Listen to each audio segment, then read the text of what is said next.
Oops. I had double trouble going on for a moment there. Hello. I've been so excited for this. Oh, the music's kind of loud. I wonder if I can actually change that in the options. I think that was actually also pretty loud for you guys too. Let's see. Yeah, music volume's a little much. Or you could, okay. Alright, that might be better. That's looking like it sounds better. I would like the clickety clacks to be a little chiller too. Awesome. Oh, okay, cool. I didn't know they had a full screen option. Would've been nice. Anyway, I'm excited for this. Cannibal lesbians? Cannibal Yuri? I don't know. I love playing things with cannibalism in it. I'm excited to see another iteration of it. Extras. I'm excited. It's been a bit since we've done a visual novel, though. And I'm not ready. Hello, V. Hello. Hi. I forgot to put the mint in. I'm sorry, V. I recorded like TikToks and stuff today. I was like, yeah, I'm gonna do it. And then I got distracted by my dog. I'm sorry. Cannibal lesbians! Cannibal Yuri! Are you excited? I'm so excited. I don't know anything about this game outside of that. The music's nice though. Are you ready for the world-renowned Scum voice acting where I barely change my tone? Let's see. It looks like you guys can see that okay. Awesome. Alright. I think I might edit the sound a smidge. Yeah. Alright. You're running through a forest. It's late at night and the sky is black as pitch. Into the woods, who knows what might be waiting for you. I got an achievement off the bat? Uh-oh. There's nothing to light your way save for the moon's milky glow, but its rays cannot reach you. Not properly. The trees which surround you, jutting out of the earth like eerie monuments to a foreign god, are blotting out most of the light. I like the tree photo. You cannot see where you're going.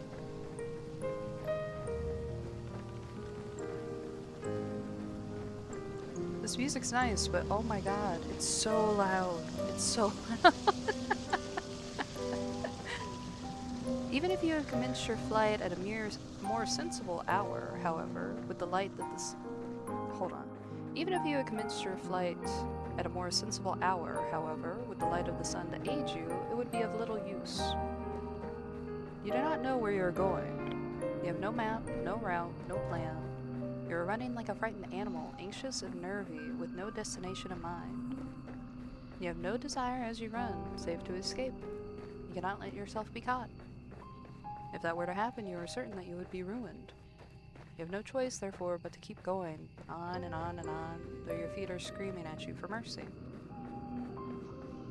You have no idea how long you've been running. Time has begun to blend together. It has lost all meaning.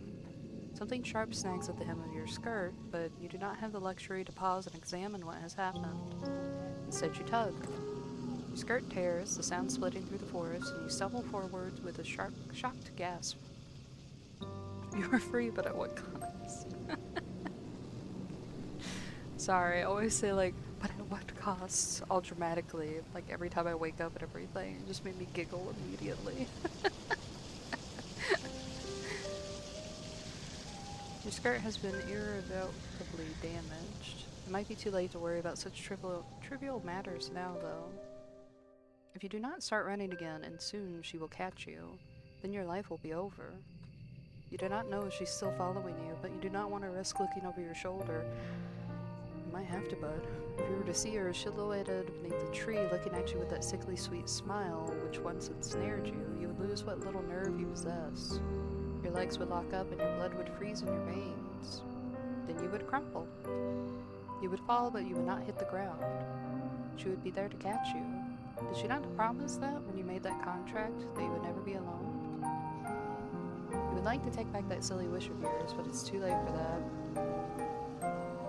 Gilbert vibes. Gandary, okay.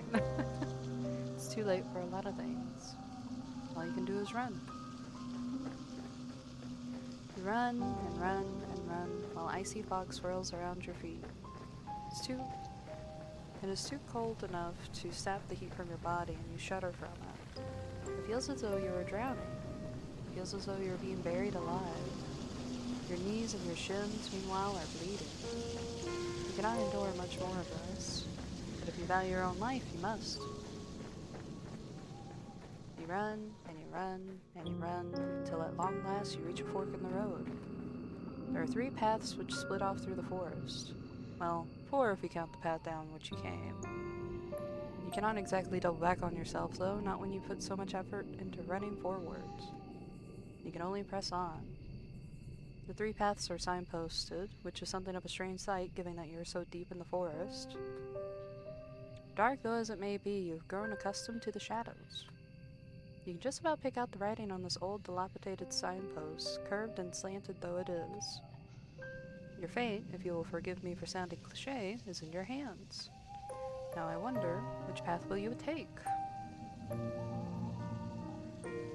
Oh no. Alright, hold on. I need to clear my throat.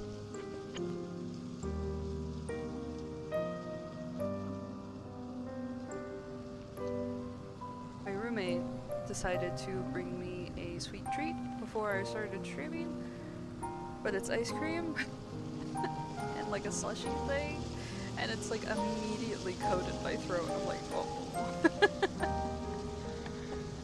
But I gotta like sip it down or else it's gonna melt, and I can't put it in the freezer, so I'm just like, uh-oh. Let's see. If I get to the castle, I feel like we're gonna go right back to wherever it is that we were escaping from, even though we're not going back down the same path. If I go to the village, that kinda seems like a safe bet. I don't like the beach, plus footprints, very easy to be seen there. So let's go with the village option, see if we can even get there. So you want to go to the village? Yeah. Good idea. Let us see what further trial awaits you there. Don't talk to me like that. The night is far from over, as much as you wish it was, and there's still much more left to discover. I wonder what will happen next. You follow the path which leads to the village, supporting yourself on weary, aching limbs which feel ready, at a moment's notice, to snap at the knee beneath the burden of your weight. The soles of your feet are screaming at you. You need to lie down, and quickly. The only hope as you continue to run that you'll find a suitable residence in which to rest at the village. You do not know what will await you at the village, but you have visions as you run, of a quaint scenic settlement, all thatched cottages and sloping roofs. Surely there will be a kindly peasant who will be willing to put up a young runaway for a few nights. Peasant. You can imagine, too, the face of this kindly peasant from the fairy tales you read in abundance as a small child.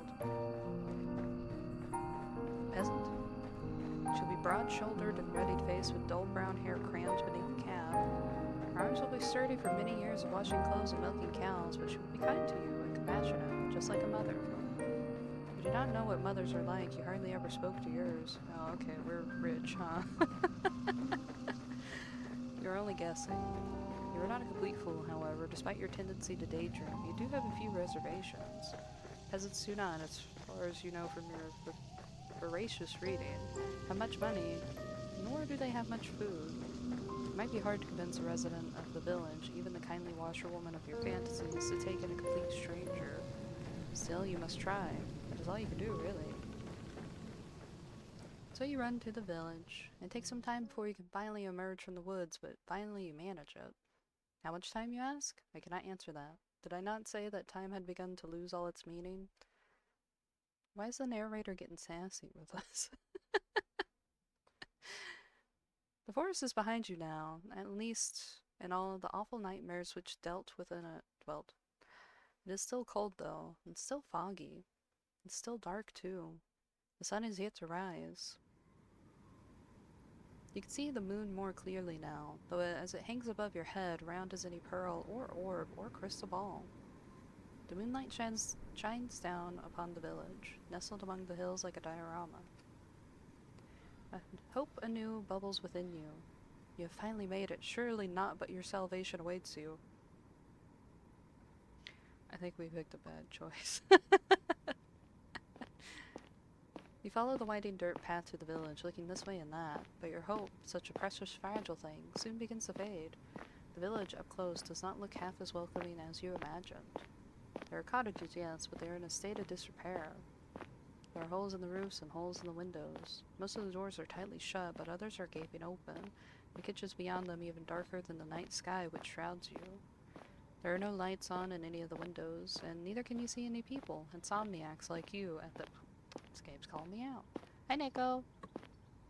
Vgen Sunday sounds like a great idea. This is also an indie game. I don't know if it's an itchio game. I got it off of Steam, but it's probably on itchio. You cannot hear anything either, beyond the sound of your own footsteps and the low, mournful sighing of the wind. We just ran through a forest and picked a path that led us down a village instead of either a beach or a castle. And it seems like I may have chose wrongly. It does have that feel. The village is quite quiet, eerily so. It is immediately obvious, even to a naive girl such as yourself, that something terrible must have befallen this village. The cannibal? You know before you try your luck at one of those houses that nobody will answer you. There will be no kindly red-armed washerwoman to welcome you here, no matter how much you wish for it. But that does not stop you from wishing regardless. Your knuckles wrapped smartly against the wooden door, your efforts soon prove, however, to be in vain. There is nobody here to hear your entreaties. How very sad. You try another door, then another, but the result is the same regardless of how many doors you rap upon. Nobody answers you. How could they? There's nobody there. Once again, you have found yourself all alone. At least you have found some dwellings in which you can rest your weary head. Will you utilize one of these cottages for your purposes? Nobody's here. You might as well. But no, an abandoned cottage is not what you're looking for. You would far rather have companionship, would you not? Bravely, you swallow your tears. You wipe your eyes with the back of your arm in a well-practiced motion, then inhale. You square your shoulders, and you keep on going. Surely the village cannot be completely deserted. There must be one person here, at the very least, who can help you. That is what you're thinking as you resume your search. You flit from the cottage to cottage, with precious little to show for your determination, until you make yet another discovery. Well, the music doesn't bode well. This village, with its squat thatched cottages bathed in the moon's glow, is a church. Oh. Well, of course it is a church. The villagers who once dwelt here were not godless heathens. Not that their faith did them that much good in the end. Well, the music is, the music's good. Still, the sight of the church soothes your overtaxed heart. You're so focused on your fantasies of a kindly washerwoman taking you in, you do not pause to entertain the fancy of a kindly nun doing the same. I'm a little quiet. Yeah, the music's loud. The music's loud. Him. Maybe that's a bit better? It looks a little better. I'll try to talk louder too. I'm having a shy day. I recorded TikToks. I'm having a shy day. Much better? Hell yeah. Alright. Also, hello RJ. Hello. I hope everyone's doing good today. I don't think I asked a single damn one of you that. Sorry. I was too blindsided with the promise of cannibalism, Yuri. I'm sorry. So, I'm here for the game! I'm sorry! I got my fucking single-focused, mono-focused, mono-eyed. Title's very eye-catching. I know. It's also, the title of the game's a little ominous with, The icon was just like a rose, and all it says is it gets so lonely here, and I was like, I feel like a little virus on my computer. Not that it's a virus, sorry, but like, you know those horror games where there's like some kind of entity trapped on your computer or a computer that you find, and it's like talking to you through like text and everything? I was just like, I have a little ghost in my computer and it's sad. Yeah, metagames. You mean, yeah, you know what? Yeah, it's RJ. No, I don't think this is it. It was just like, that was my first thought whenever I kept like seeing the icon and forgetting that I had downloaded it. Alright. Wow. All hope is not lost. I think we should lose it. You approach the church, which seems to tower over you despite it being so humble. The church is a small one, but it is stout and sturdy. It must be, for it has withstood centuries, forever standing sentinel on this hill like a relic from a bygone era. RJ, I want you to look at me, in my eye. Look at me. In the eye. And think about how often my little peanut brain forgets things. About how you've seen me replay a game months later and say the exact same shit before? It's only if RJ feels like popping in. Kinda whenever I stream. So, whenever I go live, I will join a private Discord channel me and RJ have. And I'll pop in there. And so if RJ feels like it, it's like an open invitation of like, hey, I'm streaming today and you're welcome to pop in. So usually on Sundays it's kind of like that, but I pop in there a lot. Yeah, Neko, me, you, same brain cells, apparently.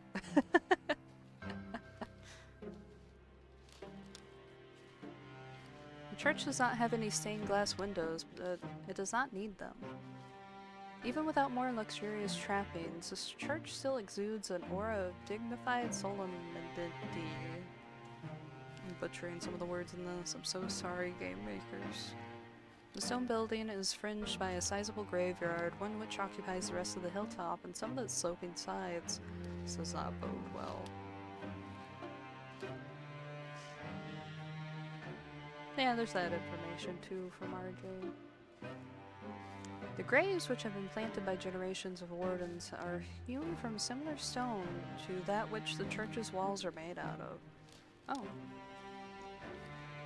Some of the gravestones are shaped like lozenges, while others are shaped like crosses. A handful of headstones are shaped like angels, so those are few and far in between. Like sore throat candies. Thank you, thank you. There are very few people in a village such as this one who can afford such luxurious final resting places. You look at the tombstones with an almost childlike curiosity, forgetting in your examination of the visceral heart-rending fear which gripped you as you ran through the forest. You're out of the woods now, and you have, subconsciously, already begun to relax. First mistake. Probably actually third mistake I've made so far. You try to read the names hewn into the myriad of tombstones, but it is dark and you are tired, and some of these graves are very, very old indeed. You strain your eyes, but you do not have much luck in this endeavor. Oh well. Oh well. Such superfluous details are not important. I think they are, if you're calling them out. Oh no. Is this gonna be like some timey-wimey shit, too? You eventually tire of examining the graves in turn. This graveyard is an expansive one, unusually so given the village itself is so small.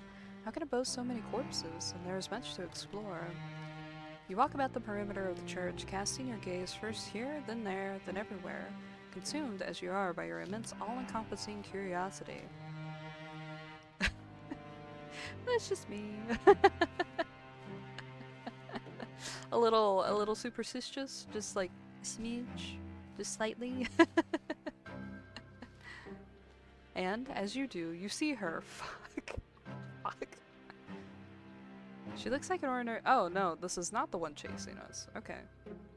She looks like an ordinary girl, small and scrawny, just like yourself, but she is much, much more than her unremarkable appearance might suggest. For some moments you observe her, hiding all the while in the shadows cast by the church, like a few furtive lizard clinging against a rocky edifice to shroud itself in the sun. She's a grave robber with all these bones on her. There's no sunlight here though. There's only the night sky and the stars and the moon. Beneath the moon's light, a silvery implement the girl is clutching shimmers. It takes you a few moments to see what it is that the girl is clutching in her hands. There he is! We found the Yuri cannibal! It's not until you see her manipulate it, its sharp edge biting into the earth, that you understand. It's a shovel. This girl is standing in an isolated corner of the churchyard late at night, and she is digging a grave. Well, you suppose she could always be digging a hole for the sake of it, but her work seems much too precise for this and to be the result of mere whimsy. I don't know, still could be whimsy. My tits! Yeah, listen. Yuri game, we gotta have tits. I can't have my cute little chibi going off the rails. We gotta tit it up. It's hard for you to see her face given the distance between the pair of you, but her posture is one that speaks of supreme concentration. She moves slowly, mechanically, like a woman on a mission, driving the end of her shovel into the earth over and over. Her motions are regular enough to be repetitive. There is something hypnotic almost in the manner in which she tends to this task. Should you risk interrupting her? Oh! I gotta have my tits out for the ladies.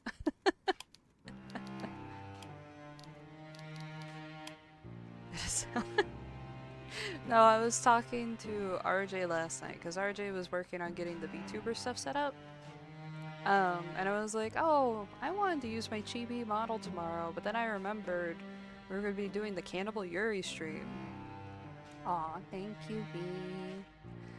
And RJ was like, can you not do the Chibi model while you stream tomorrow? And I was like, it's Cannibal Yuri! I gotta have my tits out for it!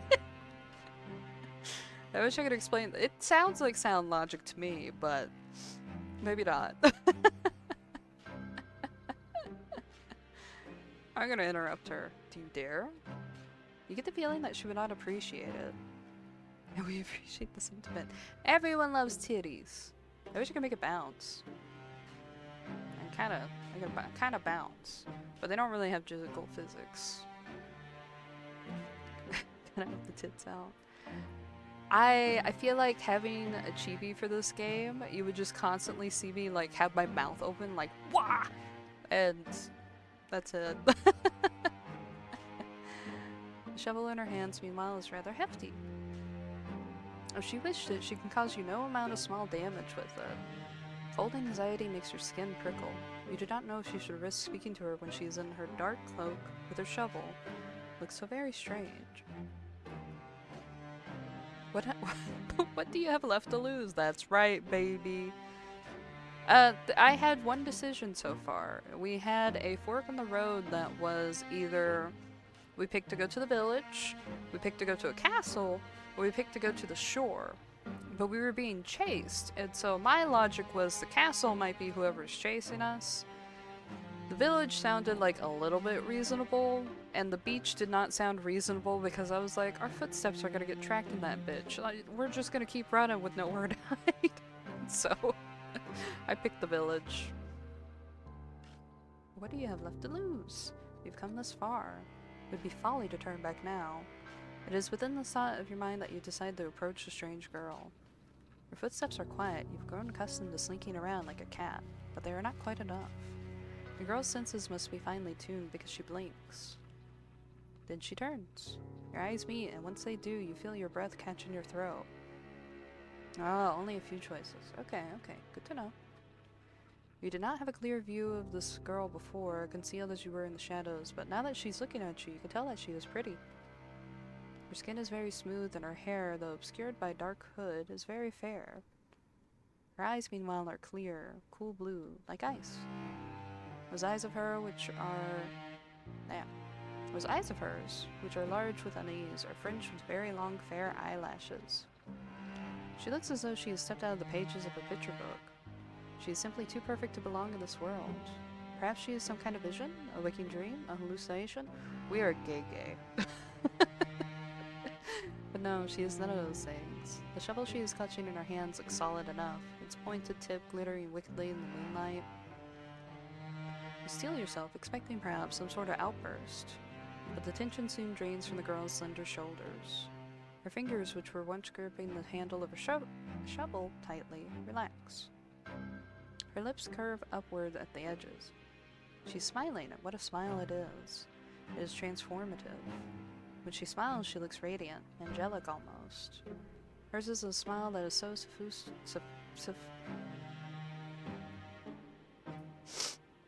It's fine. Everyone redact that in their brain. Hers is a smile that is so suffused with light that your eyes begin to prickle from it. You're so relieved, you almost feel as though you could cry. It would not be the first time you have wept during this night, and neither would it be too surprising if you did. You have been through a lot. You must be exhausted. The girl holding the shovel seems to realize this, because she bridges the Hold on. Give me a second. I'm taking a damn sip of water. Holy fuck.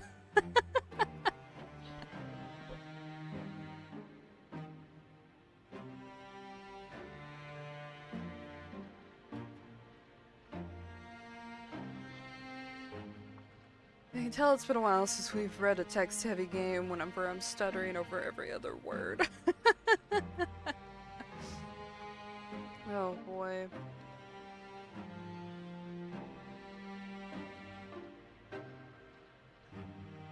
Alright.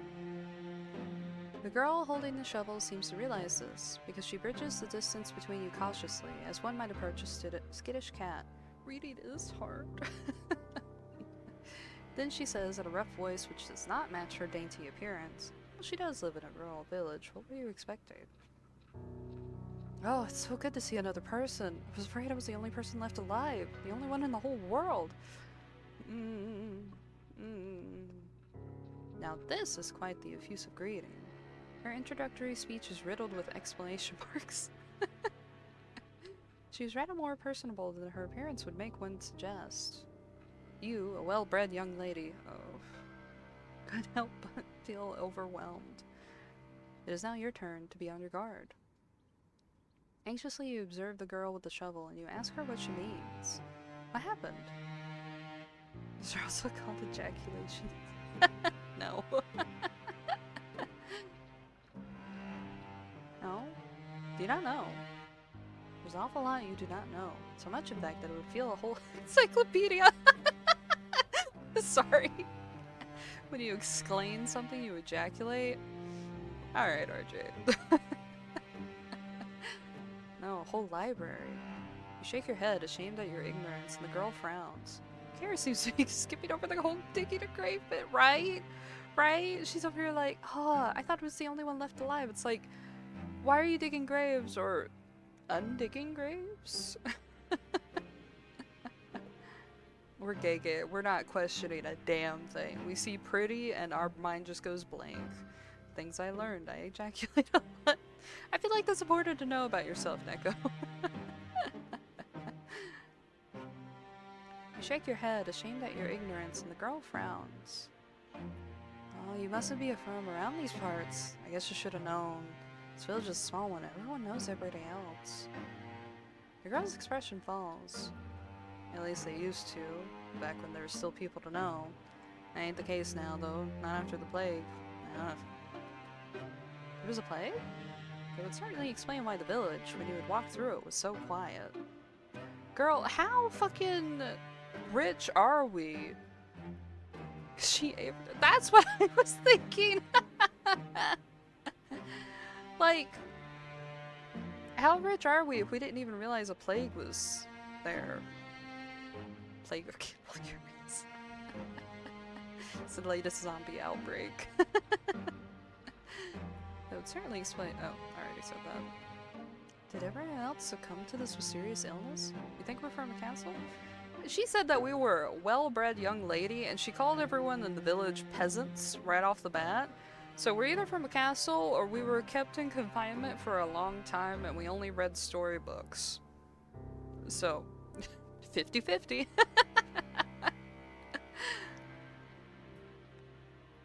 Did everybody else succumb to this mysterious illness? That's right, it's just me here now. I've not seen another human being in a long time. It gets so lonely here. Ah! That'll drop!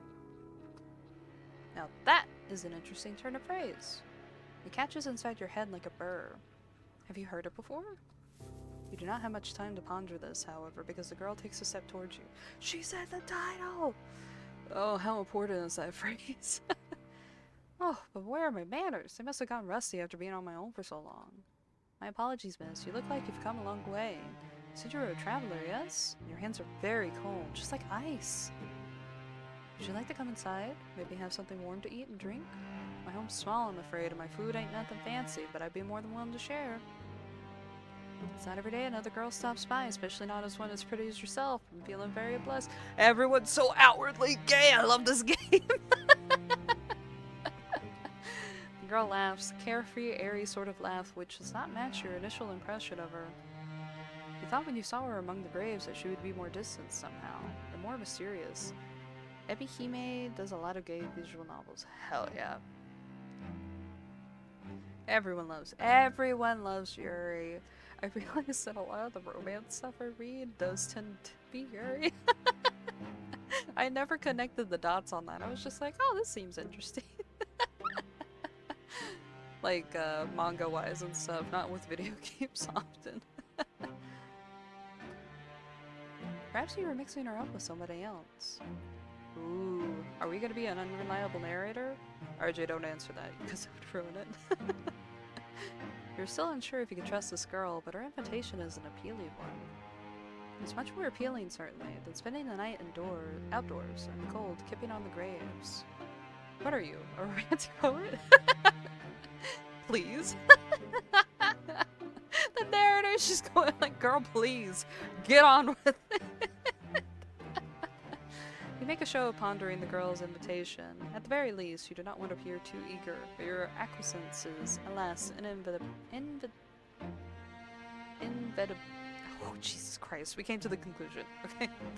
There's actually some discussions about how poorly BL visual novels sell, and yet BL novels sell very well. Really? Weird. Huh. Why would you ever refuse her? I'm getting bad vibes from this. We're like immediately going very obedient. It's like, she's the first friendly face you've seen all night. Without her, you would be all alone. Your hostess leads you to a small, humble home located but a stone's throw away from the church, built in the shadows of a twisted, towering sycamore. The girl's home is in such a state, it seems a folly to even call it a home. A hovel would to you be the more appropriate descriptor.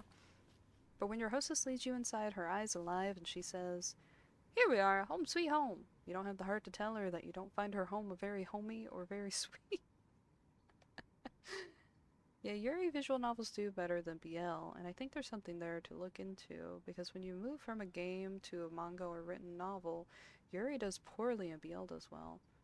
Weird. It is weird. That would be incredibly rude. As a guest, you ought to be more appreciative. Half-heartedly, you look around your newfound surroundings. The ceiling is supported by wooden joists that is perilously low. Not so much that you're in danger of bumping your head, but just enough to feel claustrophobic. There's a fire in the corner, though it is not consigned to a grate. The fire instead is blazing in the open, a circle of logs set alight like a scene from a witch's kitchen.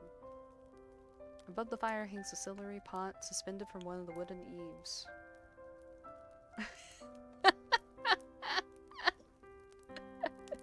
Yuri and Joyous don't read and Fujoshi's don't game.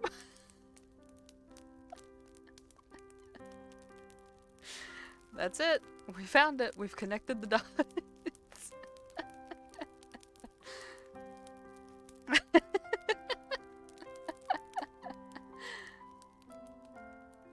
Other objects of interest are hung from the eaves. Iron implements you take to be cooking utensils. Various herbs and strips of meat left to cure. Pure. My theory is that men are bigger consumers of games and women are bigger consumers of reading. Oh, that would also make sense. The smell of cooking fills the air, mingled with the sharp, sour scent of unwashed bodies. How, you wonder, does your hostess clean herself? You do not see a bathtub anywhere. Perhaps she does not possess one. The girl's home is unremarkable in every regard, but it is, you suppose, better than nothing. Though I'm surprised Yuri's visual novel main audience is men. I'm not, if you think about that age-old thing about, men seeking out lesbian porn the most, kind of thing.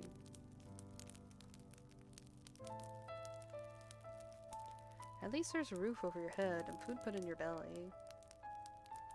The girl looks to the pot suspended over the fire, which she gives a stir with her ladle. Seriously, she ran down. She's so rude. Then she brings the ladle to her lips to taste whatever concoction she was brewing within it. You can only hope that she is not, like the weird sisters from that famous play, brewing a broth of finny snake fillets. Yep, I think this is just about done, the girl says to nobody in particular. She sets the ladle down, back into the pot, and then looks to you and smiles. You want something? It looks as though you've come quite a long way and you must be hungry. These words are like music to your ears, even more divine than the trumpets of gods or loyal angels. You're so hungry you could eat a horse. Not there are any horses in the immediate vicinity. That makes sense. I do enjoy the lesbians, but I wouldn't have thought guys would sit through a visual novel for it. Yeah, I mean, that is true. You express your interest to your hostess, who smiles in response. I thought you'd like the sound of that. Just give me a few moments. Your hostess retrieves 2 earthenware bowls from a cupboard with rickety hinges, into which she pours 2 hefty helpings of whatever it is she's cooking. This she serves with bread, which is so hefty it could be used as a murder weapon. Did I ever tell you guys about the time I exploded a baguette? I feel like I've probably told RJ, but like, we were gonna have soup, and with soup you like to have bread. Yeah. With soup you like to have bread, and my roommate like picked up this baguette and she was like, oh, this is really old, I think. She was like, it is rock hard. I was like, oh, we could still use it. And then I grabbed it. I was like, no, we still can't use it. And I don't know what possessed me, but I was like, I really want to slam this against the counter. She was like, hey, as long as you fucking clean it up, buddy. And I was like, alright. And then I just took it and thwammed it against the counter. And it exploded. I was expecting for it to like crack in half, or maybe like 4 pieces at the most. But the bag it was in exploded. Bits of stale baguette went everywhere. And my roommate has a sequence of photos of me like on my knees covering my face, and her dog looking so confused as to why there is now bread everywhere and why he seems so upset about it. It wasn't too bad to clean up, thankfully, but like I wasn't expecting that to happen. Now I know not to slam bread on the counters. Who knew that lesson needed to be taught at all, remotely, to an almost 30-year-old woman? Well, I was like 27 then, but you know what this is called, right? Impulse control issues that you're associated with. That's called association with ligma. The photo sounds hilarious. The dog's expression is funny because she has a Doberman and he just looks so confused. He's just like, what? Like, huh? What? I think he eventually ended up like sniffing my face because he was like, what's wrong? But I am not sharing me in the photo because I'm like in pajamas. Bread got everywhere. I think it even managed to get into like my shirt and shit. It was bad. This she serves with bread, which is so hefty it could be used as a murder weapon. So you know, just in case you ever want to smash bread. Don't. It's not much, I'm afraid. It's only soup and bread. Should take the edge of your It should take the edge off your appetite, though. You thank your hostess for her hospitality, your stomach rumbling all the while. The soup does not look like anything you would typically consume, but the soup's poor presentation does not dissuade you. Rude. What? Why does it play the fucking Pornhub music?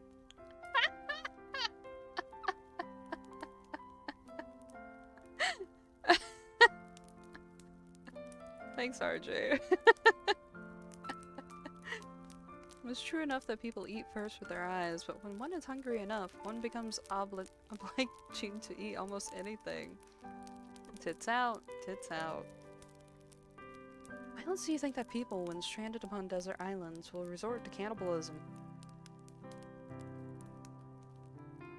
Nah? Nah? Nah? Humans are creatures of necessity. Oh my god, is that why she's grave robbing? Oh no!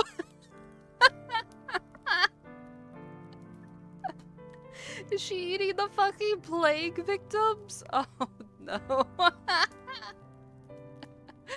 You like to wrap yourselves up in pretensions, but in actuality you are not much better than animals. You're so hungry, your stomach is aching empty, and you certainly descend upon your food like an animal. Let's just jump straight into the cannibalism, huh? I warned y'all. I would rather it jump into it so we can do all these like fun little explorations of cannibalism rather than it being a footnote at the end, if that makes any sense. So I'm like rubbing my hands together like ho ho ho. Your teeth glint, your incisors gleam, and soon you have consumed all that your hostess has offered you. That plague victim is the problem. Your hostess... Oh, wait. I missed messages. Yeah, maybe if she wasn't taking up a grave, maybe she was taking the bodies up, yeah. I was joking about the grave robbing earlier, but I see I might have been right.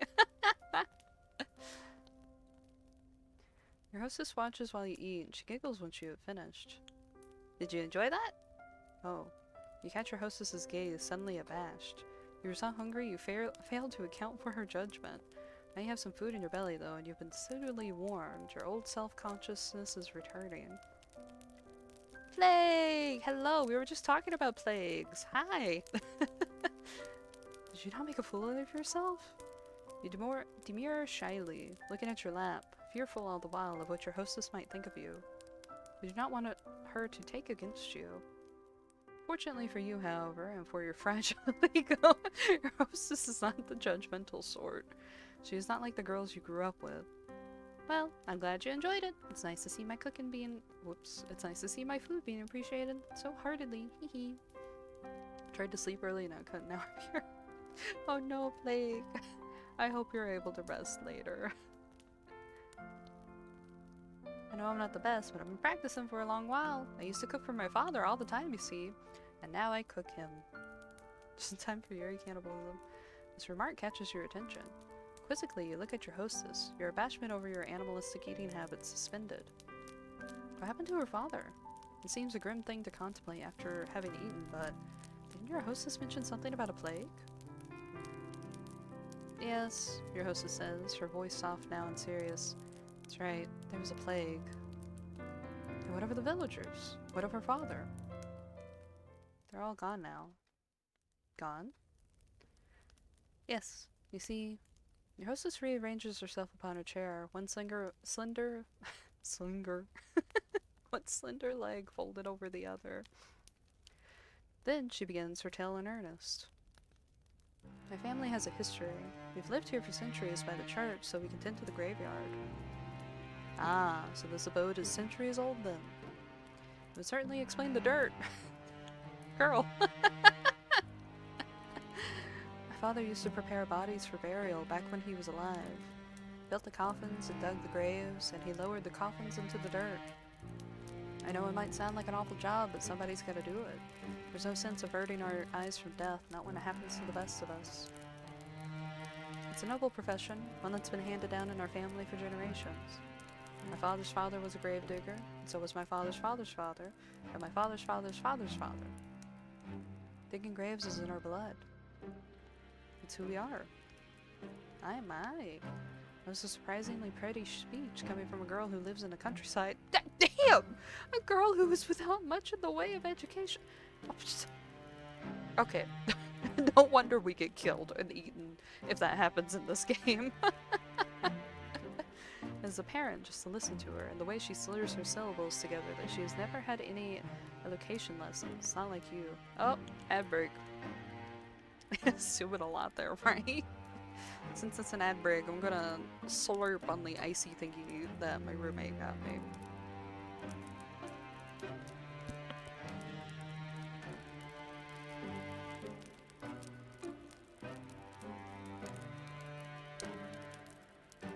Oh, you guys heard that. She got me a snowball. It's tiger's blood.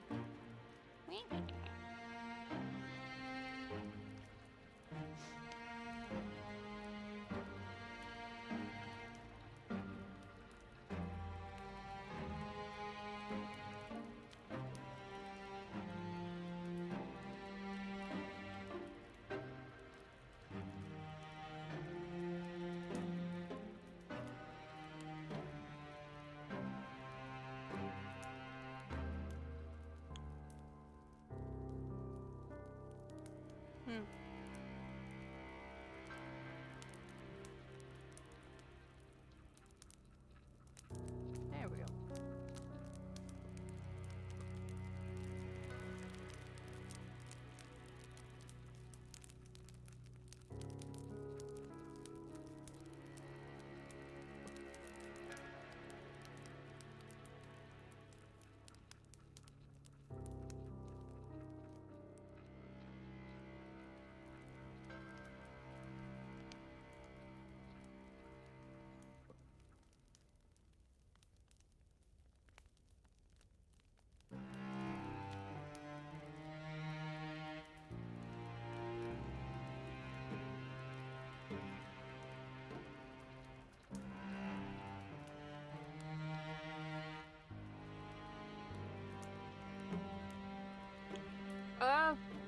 No, my head.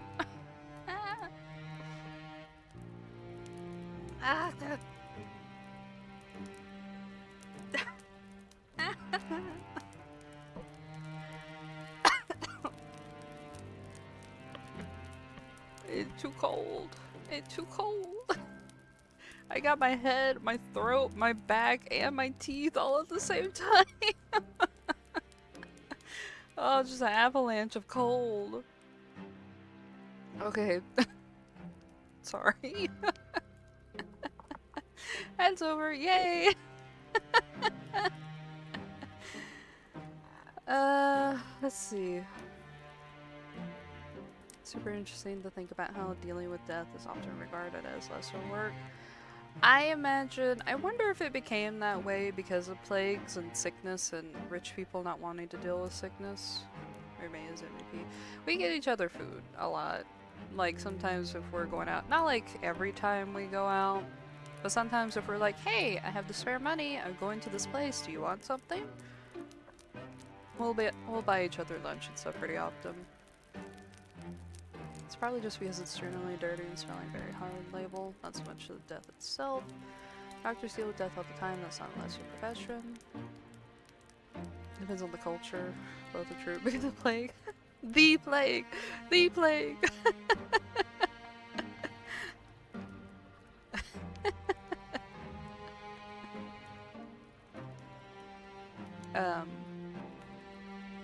Yeah, I guess it does also depend on the culture too. Yeah.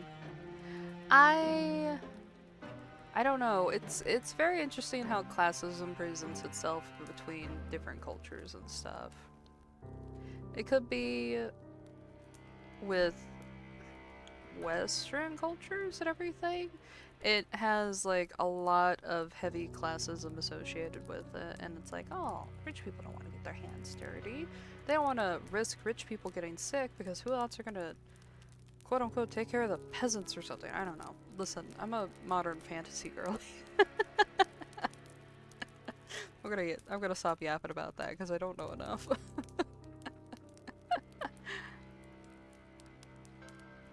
Alright. It is apparent, just to listen to her, that the way that she slurs her syllables together, that she has never had any elocation lessons. Not like you. Hi. Ooh, you were so quiet. Hold on. Wait a minute. You might not be quiet to everyone else, but you're so quiet to me. We're gonna turn things down and turn this up. Let me make sure the right microphone's working. No, the game has been super loud for me, so I turned my volume all the way down. But I also needed to reconfigure so OBS does not make you insanely loud, and then people can still hear the music. Might turn the music up a smidge? Thanks, Neko. Maybe better? The music's great. Just fucking loud. Hi, RJ. Are you excited for Cannibalism, Yuri? You've been in the chat this whole time, so... Yeah, I guess you won't be cannibalized unless they want an appetizer. I guess it wouldn't be Yuri either. Hey! A little aww. Since you're from the south, have you ever had frog legs? No, because I like frogs. I would feel really bad. Have I had any, like, quote-unquote... I don't think I've had anything that's been, like, quote-unquote strange. I'm from the south, but I didn't know a lot of people who would cook anything outside the basic meat kind of products. You know, Neko, that's a good question. I wonder if it's more Yuri or cannibalism. We'll accept feels both. Like, yeah, like I was like, it kind of feels pretty 50-50 right now. The cannibalism might be in the shadows, or the Yuri might be in the shadows. I've had frog legs. I haven't. It also seems like you wouldn't be able to get much off of that. I also haven't just been anywhere that cooks it. I only had it because,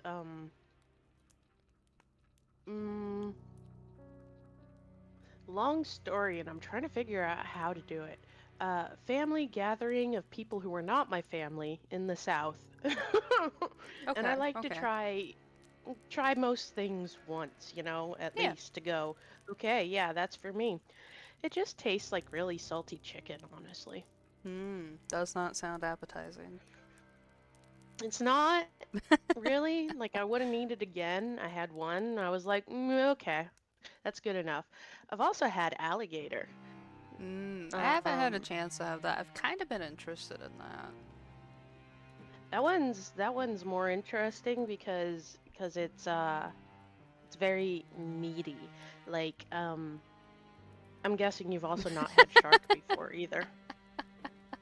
No, RJ was like, hey, you're from the South. Have you ate any, like, I don't want to say abnormal, but, I said frog legs specifically, just so you know, okay? And just, like, other, like, uncommon, there we go, uncommon meats. And I was just like, no. Like, I've had deer, but I think that's extremely common. That's not that uncommon. That's pretty common. But no one, I didn't know anyone that would cook that, or have the time or ability to cook anything outside of those. Maybe the true Yuri cannibal was the friend we made along the way. I mean, hey, we don't know what RJ gets up to.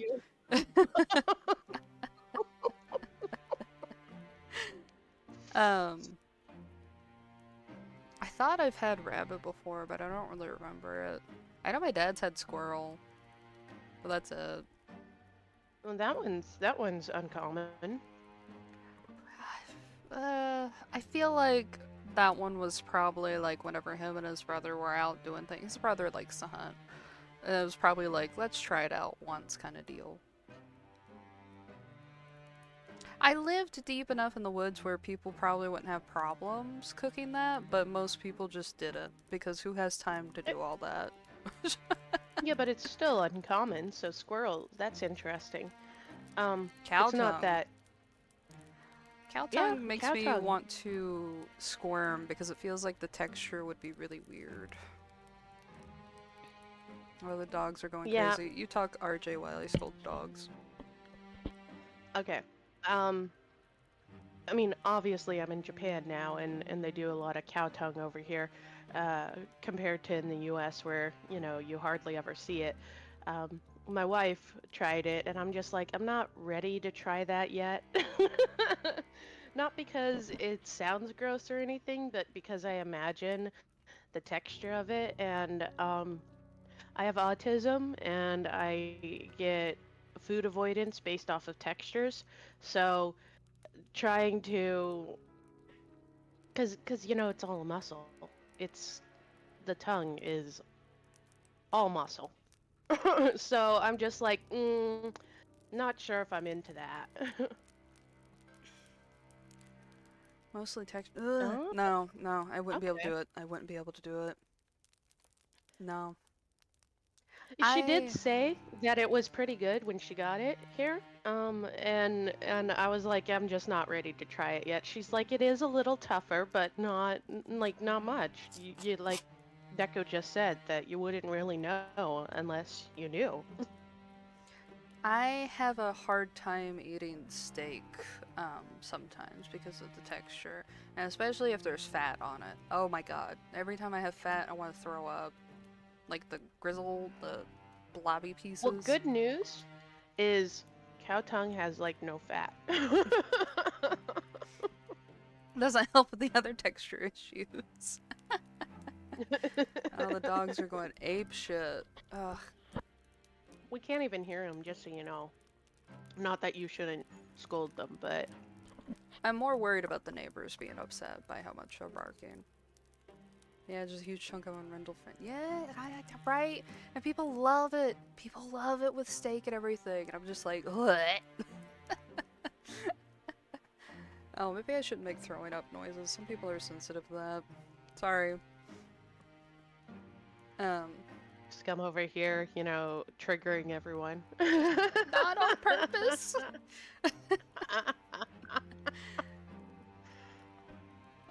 Whee! I know. That's all the meats that I've had. When you taste something hard while eating soft food, ah, ah, it's evil. It's evil. I was gonna say something that sounded kind of southern, but have you guys? I've had a tooth broke while eating. It is the worst thing to happen. It is eating something. So I was eating bread. I was eating bread, and then it happened more whenever I was eating like hard pretzels. Oh my god, that makes it sound like I have severe tooth issues. It was just like one tooth. I don't. Whenever I was a kid, I had a root canal, and I didn't realize that apparently that just kind of leaves your tooth like an empty vessel. And over time, it just can crumble if it's not taken care of, like with more dental visits and stuff. And I don't know why bread made it give out. I really have no idea why. It was so weird. But I guess because the tooth was like technically dead, it was just gonna crumble anyway. I gotta fix now. It cost a pretty penny, but I gotta fix now. Yeah. Yeah, it dental work in the US costs a fucking arm and a leg. It's ridiculous. I think with Especially insurance even it was even if you 500. have insurance. Yeah. Yeah, I was for gonna one say tooth. like my wife is retired military, so I've had insurance from the federal government for most of my adult life. And even with that, they're like, well, let's see, besides your one cleaning you get a year, you could pay fucking, you know, $1,000 for this other thing that we want to do. Like, I grind my teeth a lot, so I'm supposed to have a mouth guard, but they want so much money for it. I'm like, I do not have hundreds of dollars for a piece of fucking plastic in my mouth, okay?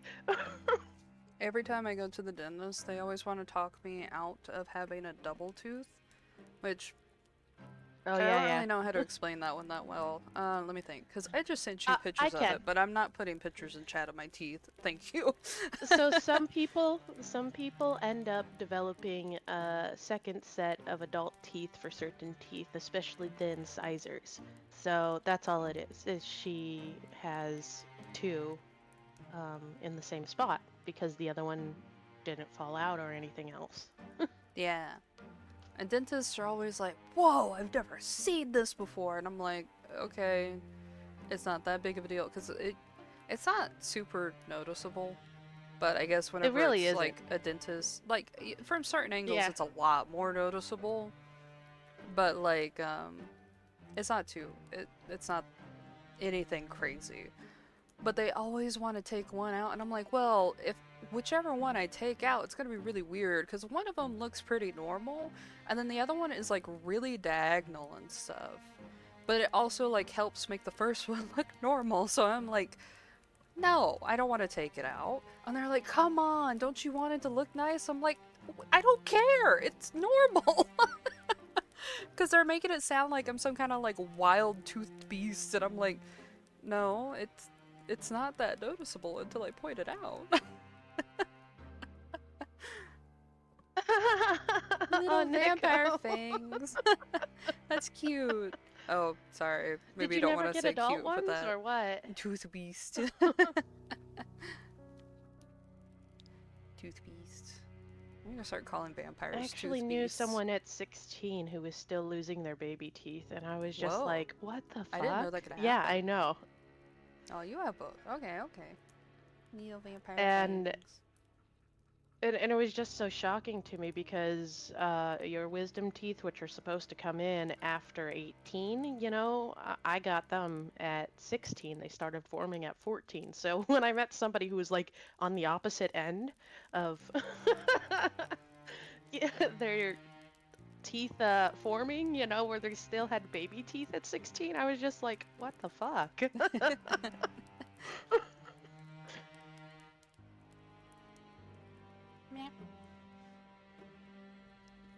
Anyway, sorry. We got into this whole tooth thing because, yeah, I was talking Tooth about debate.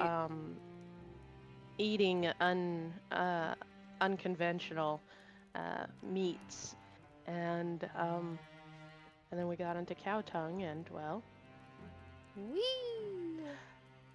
yeah. Alright, time to see what meat we're gonna be eating tonight. Is it going to be humans or is it gonna be... I can't think of a PG-13 way to make that joke. Never mind. There's Are we termination, however. cannibalizing Yuri, or are we cannibalizing and doing Yuri? Cake. There is a determination, however, and a pride in her genealogy, which gives her a respectable aura. Our pro tags annoy me a little. Cannot help but be impressed. Hopefully Yuri, then cannibalism, in that order. I don't know, maybe we'll get a dash of necrophilia in this.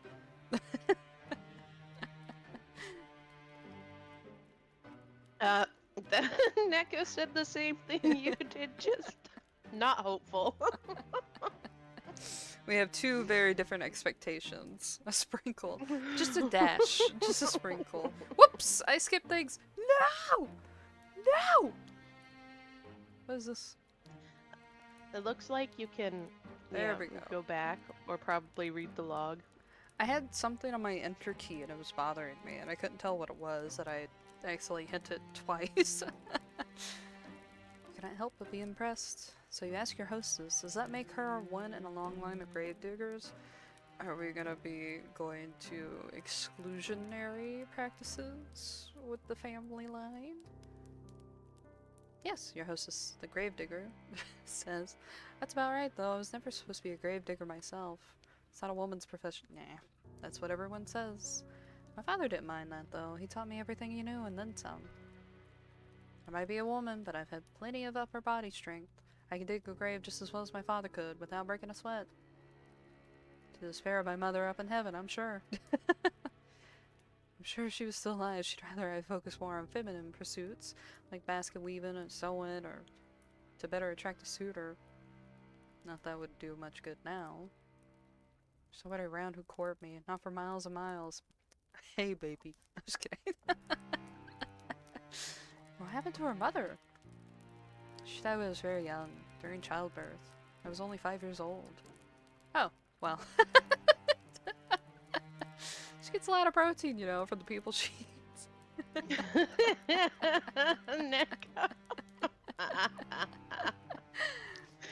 You can relate to her, at least upon this point. Your parents are not dead, at least not as far as you are aware, but you've not seen them in an awfully long time. They sent you away as soon as you were old enough, and they never once bothered to check up on you. Uh-oh. Princess in the Tower type situation. For many years, there have been no letters, nor any visits. She snack on the corpses? We don't know. Sorry, Plague, you popped in while we were talking to this chick, I think. We don't know, we've just been making mini jokes. Yeah, so we saw her in a graveyard, digging, and we assumed she was digging a grave, although I made a joke that she was grave robbing instead. And now we find out that she's the only one alive in this village, and, there's meats around her house. Meat. Or in her house, and she just fed us something, and we don't know what it was. You offer the gravedigger your condolences. You do not know if they will help, but you feel like you cannot say nothing, and this would seem heartless. Yeah, sorry, Plague. Sometimes I forget, because sometimes people pop in after Recycling? they've I believe they call that upcycling. Upcycling. Awful, awful. The gravedigger, however, does not seem too upset by this turn of events, because she smiles, a bit somberly. Somberly? Somberly. Somberly, yeah. It's alright, it was ages ago. I don't remember her too well, and I've never really had the luxury of sitting around feeling sorry for myself. I had too much work to do. Around the house, you ask? That too. I was the eldest child, so it was my job after my mother died to manage the sweeping and the cooking. Oh, and looking after all my siblings too. You blink, intrigued. How many did glance she about have? your hostess' humble lodgings. I don't know. You do not see any siblings in the immediate vicinity. Where could Because they she be? ate them. The gravedigger must have noticed your roving eyes. You were not being exactly subtle. Because she shakes her head. I had siblings, 2 younger brothers. They're both gone now. Oh. We should have known. You apologize to the gravedigger for your lack of tact, but she does not seem upset by this faux pas. Faux pas. Yeah. Don't apologize. Not your fault. Oh, do you want me to stream the game to you? That would be cool, but the lag isn't that bad. Oh. Yeah, you are answering pretty quick. Oh, I guess you've just got the stream muted. I do, yeah. My brothers weren't long for this world anyway. The youngest, he died when he was still a babe, and the oldest, he died before he reached double digits. I was sad about it at the time, of course, but I've come to terms with it. Life's a fleeting thing in this wicked old world. That's something you learn in the trade, digging graves, I mean. I've dug graves for the elderly and the infirm, but I've also dug graves for many young babes still in their swaddling clothes. That's the nature of death. It comes for us all in the end. No matter how old we are, no matter how much money we have, no matter how good or bad we've been. It's a great equalizer. Or so I've heard. A chill creeps down your spine as you listen to your hostess' speech. She is not wrong, but the inherent mortality of all humankind is not something you wish to contemplate. It is too disturbing. For the longest No, of it's times, much easier to contemplate how poor this girl is and how uneducated. For the longest of times, my family was a small one. It was just my father and me. That was fine. It was how I liked it. I was very happy, even if our lives weren't the best. I've never had any fancy clothes to wear. I don't know. you got some fancy duds right now. We can't dine on the finest of foods. In the grand scheme of things, we ain't that special, but I've always found otherwise. I thought that I was blessed. We knew hardship, of course, famine, but that's just the way life is around here. When food supplies were low, we always helped one another out. I had my father, but I also had the rest of the village. We all looked out for one another, and things always worked out in the end. At least, they did. Relies on mortality, so yeah. Until the plague happened. Yes, she had mentioned a plague. I've been wondering when she was going to return to that topic. You suppose that the plague is the reason that the village, as you traversed it, was so very empty? You'd suppose, right? The plague tore through the village. I don't remember when. Feels like it was a while ago, but maybe it wasn't that long after all? Feels like I've been on my own for centuries, but your hostess's eyes begin to cloud over. She looks as though she is entrenched within her own memories. What could she be remembering? Oh, plague. You've never seen a plague before, though you have heard of them in your history lessons. And we see one every stream. Plague. Your history professor was quite enthusiastic about the subject. She talked about piles of dead bodies stacked up on the streets and stacked up in wooden carts and come to take them away, with no shortage of aplomb. She was a strange woman. I don't know how to actually say it, but basically it's excitement. She was a strange woman, your history professor. Yeah, I was gonna say, not exactly the type of enthusiasm people often have. Yes. The plague came on very suddenly. There was no warning. One day everything was fine, and then the next, we were all dead. It is with no small amount of anxiety that you eye the gravedigger. Then you ask, worriedly, surely they could not have all died. Is that not an exaggeration? Oh, if only. I wish I was exaggerating, but it's the truth, honest to God. The people in the village died, one after another, just like that. I saw what the plague does to people firsthand. My father was one of the first people who caught it. I think one of the bodies which came through that we buried must have had it. Not that I know for certain. I'm just guessing, still. My father didn't have an easy time of it. His skin turned all gray and clammy, and he complained of a horrible fever. There were night sweats and stomach cramps. And then there were the boils. The boils? Pustules. They were the size of eggs and full of pus. When they burst, it stunk. The whole house was full of it, the stink of death. The wise woman of the village came to see if she could be of any use, but it was no good. My father was too far gone already. She took one look at him lying on his deathbed and shook her head. She said she didn't want to get any closer. I can't say I blamed her. It was a ghastly sight. I didn't appreciate it at the time, though. It felt like she was turning her back on us. I wished her ill. I remember that, after she left. Until a few days passed, and she fell sick too. Then, I felt bad for cursing her. I couldn't help but worry if it was all my fault. It's silly, I know, but... The gravedigger closes her eyes. She seems to squeeze her lids together until her lashes melt like flecks of falling snow. Her shoulders, which are very slender, are shaking. She looks as though she might, at any moment, fall apart. It wasn't long after that the rest of the village fell ill. They all had the same symptoms as my father. The clammy skin, the fever, and the boils. The boils grew, and then they burst, and then they died in screaming, stinking agony. My father died too, only 3 days after he fell ill, but I think even that was 3 days too many. I didn't want my father to die, of course. I did everything I could to help him, but it was all pointless. None of my herbal salves had any impact. I couldn't make a blind bit of difference. All I did was stand by his bedside, tell him it'd be alright, till his eyes sank into his skull like 2 black stones, and his mouth dried out. During that last day before he died, he might have been a corpse already. He didn't look at me, he didn't speak to me, he just lay in his bed with eyes closed, groaning. I'd never wished ill on my father before, but during those moments... The gravedigger squeezes her hands, which are resting upon her black-clad lap, into fists. She trembles. Then, in a voice throbbing with awful emotions, she says, I wish he'd just died. Well, based on her anecdote, it does not sound like she had overly long to wait! What is with this narrator? Oh!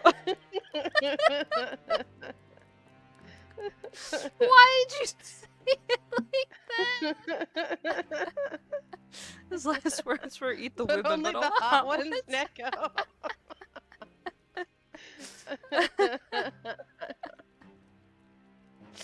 Oh my god. Okay, sorry. That snatched me out of it really bad. I was like, damn, I kind of want our character to die now. I wonder if she would consider that a silver lining. No, perhaps not. Yeah, yeah. I think perhaps not. The gravedigger is still shaking. She will not cry, will she? You hope not. Awkwardly, you look at the gravedigger. You are not sure how to soothe her, but you know you must make some sort of effort, even if it's a token one. Oh, you shift upon your chair, which feels very cold and hard beneath your thighs. Then you say very softly that you are sorry. It is not much, but it is all you can think of saying. You had thought initially that your situation was comparable to that of the gravedigger, but now you can see that it is not the case. Your suffering has far outstripped your own. Not that suffering is a competition, of course. Your apology feels inadequate to your ears, largely because it is. But the gravedigger does not seem to mind it. That's rough, buddy. Yeah, we did. We did pull that, didn't we? She's very big-hearted. That girl to smile at you so, no matter how foolish you may be. Do you really The first deserve girl such I kissed kindness? turned into the moon.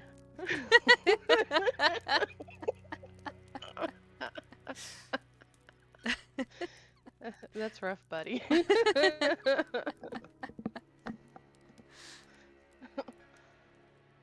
Oh, again with the apologies. It's alright, like I said, you didn't cause any of this. I'm not upset at you, but I am just recounting what happened is all. I do wonder though why I never fell sick myself. I thought I was going to die, so prepared for the Reaper to come and take me away. But maybe he wasn't interested. Maybe he already satiated his appetite on all the others. That, or maybe he thought he'd had to leave me alive for practicality's sake. With my father gone, who else would tend to the dead? I was the only person left by the end of it all, so I had to bury the people in the village. They're all resting peacefully now under the earth where the plague can't reach them. On the one hand, I'm happy for them. They were able to escape from all their suffering. But I think about all the people I've lost, though. The gravedigger tenses, then she sniffs. When I think about the kindly washerwoman who helped me scrub the mud and dirt from my clothes. Hold on, I got a thought. I got a thought, okay? Because she's talking about how they escaped from suffering. Do you think that the plague didn't kill all of them, that she killed them all, and that's why she can dig them up and eat them? Ooh. That could be a thing. Maybe she started killing people before they could get sick. Yeah. Sorry, I'm drinking my iced creme. I started laughing because I love this next train of thought from our protagonist of, aha, so this village did have its fair share of washerwomen after all. It would seem your earlier insistence upon this particular point was not without merit. It's like, that's your takeaway? That's your takeaway? You're like, oh, I was right. Are we a little bit of a narcissist?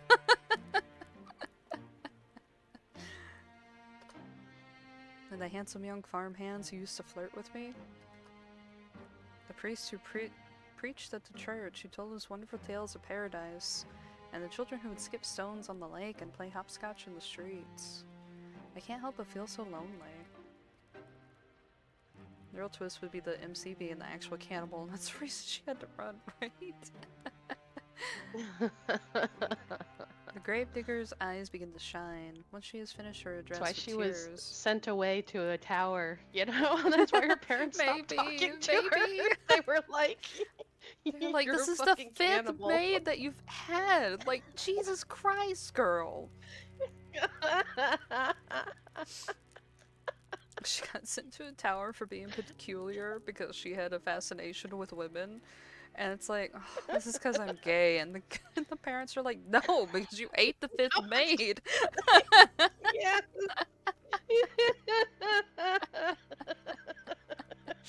You can't keep eating the help. The peasants frown on that. In She's either like, man, I'm iteration. so gay, my parents sent me away.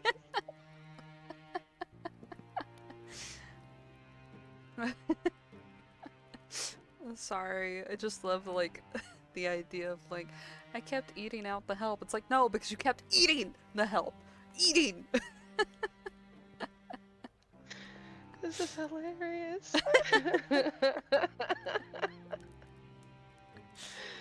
Oh. Okay, alright. Back to serious. Back to Serious. PG-13 land. I got added. Why did I get added? Uh-oh. Oh, it's just your wife sending cute things. She does that.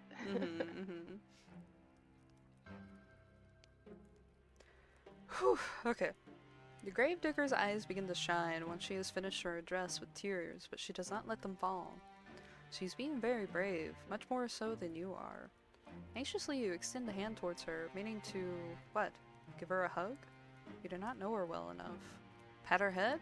That would be infantilizing. I said that totally right. Totally. Squeeze her hand? Perhaps that could be misconstrued as a romantic overture, and that was the last thing that you want. You endured more than your fair share of teasing. Is it the last thing we want? Because I'm pretty sure we want that.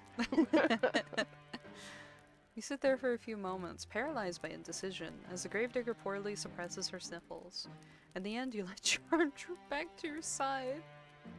Your hand rests upon your lap, as useful as damp kindling. You do not know what to do with it. Okay, so besides being all haughty and shit, Scum, this is you. You're like, I'm gonna comfort. No, I don't know them well enough. You! Yep, I said it. You bastard. I still comfort people whenever the useless lesbian trope strikes again.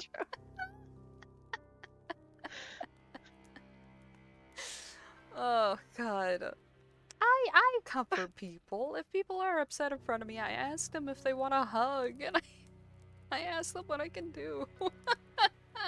Ah, I see. So our MC, our protagonist, is too rich to ask if she can help. She's not humble enough to ask, apparently. Yeah. I'm always like, I don't know what to do, so I'll ask if they're okay and if they want a hug or if I can do anything else. Those are the top 3 things.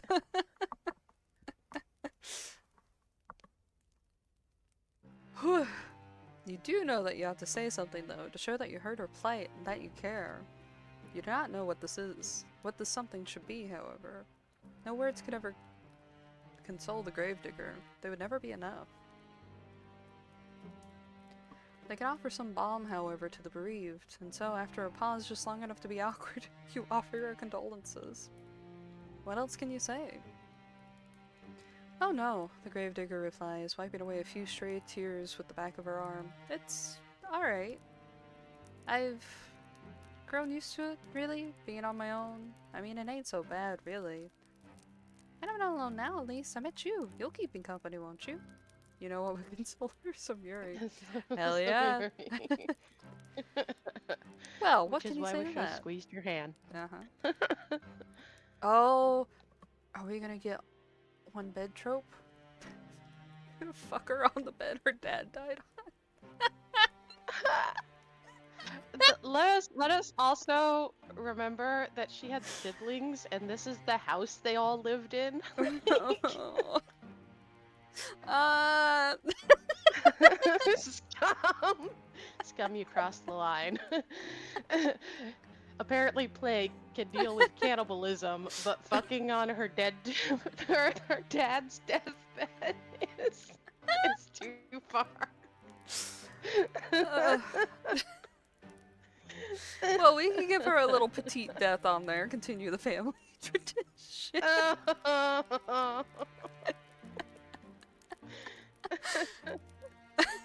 I'm sorry. Lines.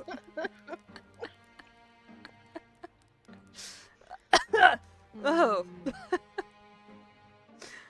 You aren't callous enough to trample on this girl's poor hopes, are you? Are we? We're kind of a bitch. You know full well yourself how often that feels. You could do nothing but nod, a response which makes the girl smile more widely still. That's wonderful. I know you're just a traveler who's passing through, but I can offer you bread and board until you leave. I have food enough and a spare bedroom. Fuck! I can make it up to you right now. You must be tired after your long journey. Just give me a moment. What is that little And there was a emote? leak in the roof, and suddenly there's only one bed. I love the doofy little reindeer. I'm sorry. It's cute. The gravedigger rises to her feet in a flurry of excitement and then retreats. You watch as she departs, a little too eager to please, and frown. The girl's home is a small, humble one with a low ceiling and slanted walls. You cannot imagine such a small dwelling possessing a spare bedroom. The so-called spare bedroom is in all likelihood the room her father slept in before the plague carried him off. You do not think We get that to you sleep in a plague bed. plague bed, plague bed. You do not think that you would much like to spend the night in the room of a dead man, but what choice do you have? You are tired, wretchedly so. Why, it is all you can do to keep your eyes open. While you were running through the forest, desperate to escape your pursuer, you had no thought in your mind before finding some safe sanctuary in which you could recuperate. I've seen ever wondered how a woman alone in an abandoned village has meat and enough food for two. Yeah. Yeah. Now that you have found said sanctuary, it would be unreasonable to find faults with it. You ought to learn more to be— okay, I'm worried.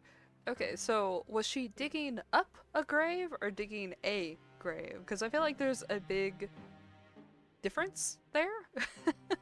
And I'm kind of worried that she might be in cahoots with the person who is chasing us, and we're not fucking thinking about that at all. The cute little emote. But the game ends with the two of them killing and eating her pursuer. Ooh, that'd be fun. Mmm. You ought to learn to be more thankful for what you have. There are many, many people in the world with less. Oh, that's a cute little bed. You rise and follow the gravedigger, and once she has finished her preparations to her so-called spare room, which is every bit as cramped as you feared it would be. At least there is a bed, which comes of something as relief. The rest of the lodgings are so humble that you were expecting half a straw pallet. Get together and they eat us. That's also an ending. As tired as you might be, you cannot lie to yourself. You have no desire to sleep among the hay like an animal. The sheets of the bed are clean too, a fact you discern with a cursory glance. So you would not be expected to sleep upon the sweat-soaked linen of a plague-ridden man after all. This really is your lucky day. I got you this too, the gravedigger says, somewhat shyly. Sorry, I'm just... MC, she's so funny. She's like, the sheets are clean. Guess I don't have to stew in plague death. This is my lucky day. Yay! Plague deathless. I'm opening my curtains Could because you the try sun's to not be less blaring on. She's so funny in the worst of ways. Oh, lagging. Give me a second.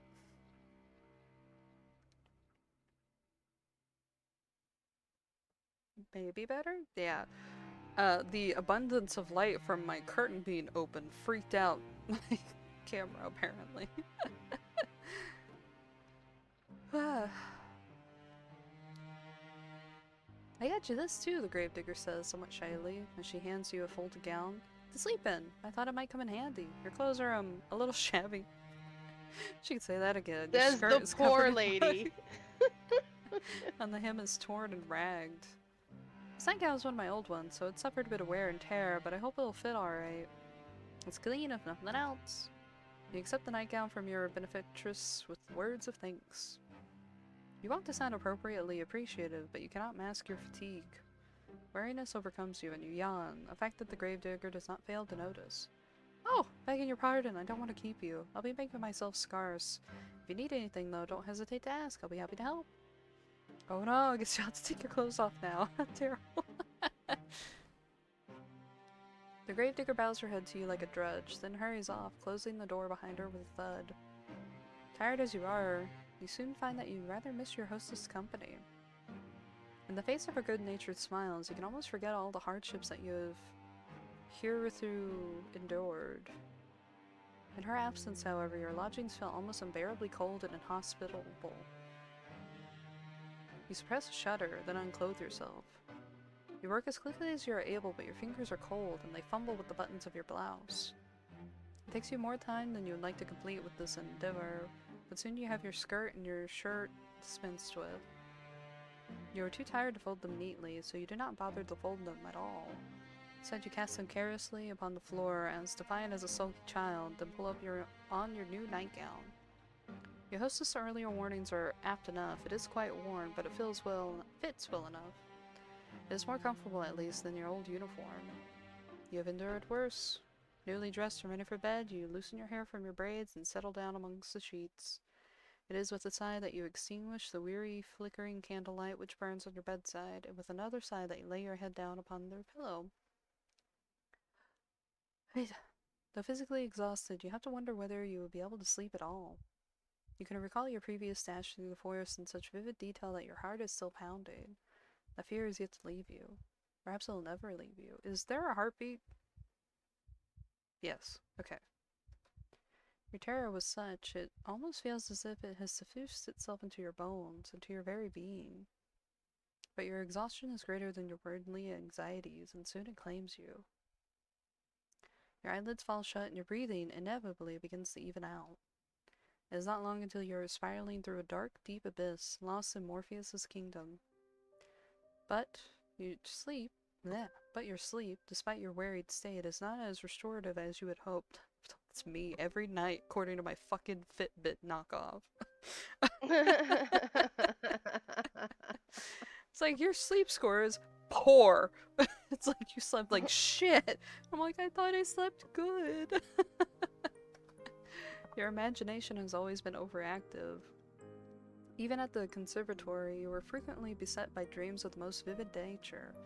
The dreams that you had this night, lying beneath unfamiliar sheets upon an unfamiliar bed, are no less intense than usual. In your dreams, you are back at the conservatory, the place where this adventure of yours began. You are wearing the crisp white blouse you once discarded, and your gray, unremarkable skirt. Your hair is tied in braids, and your eyes are downturned, forever focused on your feet. You tried not to look at your classmates, and you thought yourself fortunate if they did not look at you in return. You did not want anyone to notice you. Until that awful winter, that is, where everybody stopped paying attention to you for good. Nobody tried to trip you when you walked past them in the hallways. Nobody, in fact, so much as glanced at you. All of a sudden, Did we die? Uh-oh. All of a sudden... Like the protag? Or did something happen with the stream? Yeah. Oh, okay. No, I mean, like, okay, so when we showed up in this village and the girl held our hand, she said that they're cold as ice. And now she's talking about having been, I don't know what a conservator is, besides I think it's a nunnery, right? I don't know exactly. But now she's talking about how everybody used to bully her until that one winter when nobody talked to her anymore. I think she died. And then she's just been living like she thinks she's still alive, but everybody's ignoring her because she's not actually there. Which she wouldn't think of anything besides being bullied more, you know, being ignored. I don't know. It's just a thought. Music school. Apparently. Oh, that's what it is? A school that Okay. specializes in teaching students how to perform or compose music. Supposedly. All of a sudden, there were no malicious whispers, no wicked laughter, no pulled hair, no thrown objects. Hello? There we go. You were giddy with relief at first over this newfound means of tormenting you that your classmates had devised. But this little game, that of complete and utter disregard, continued on and on and on. as the days grew shorter and the nights grew longer. As time passed, you began to fret as to the state of your own corporality. Uh-oh. Can anybody still see you? I feel like that episode of Buffy with the invisible girl. Did you even exist at all? Then, at long last, you found it, quite by accident, the source of all your woes. One of the girls had erected it in the forest through which you were sometimes bidden to jog for PE class, beneath the shade cast by an old oak tree. It was a makeshift tombstone, a small, meager monument made of stone, upon which one of your classmates had hewn a name. Your name. Fuck. Alright. You knew at once as you stood there, standing beneath the shade of that ancient tree, that this was the reason behind your classmates' silence. This is why they had for many months been ignoring you so assiduously? They had buried you. In their hearts you had already died. Your eerie dreams notwithstanding, you sleep more comfortably than you had anticipated. Nope. And there's the ad break. She thinks it's teasing. We might not have many thoughts in our brain, besides insults. We're like, they all are pretending I'm dead. Not, I am actually fucking dead.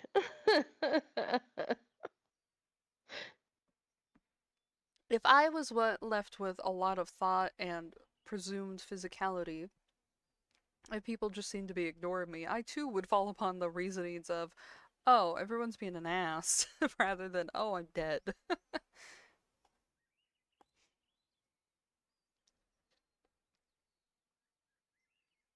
You know, Neko, that is a good question. We are on both ends of this, because I think that we're actually dead, but MC clearly thinks that it was just high effort bully.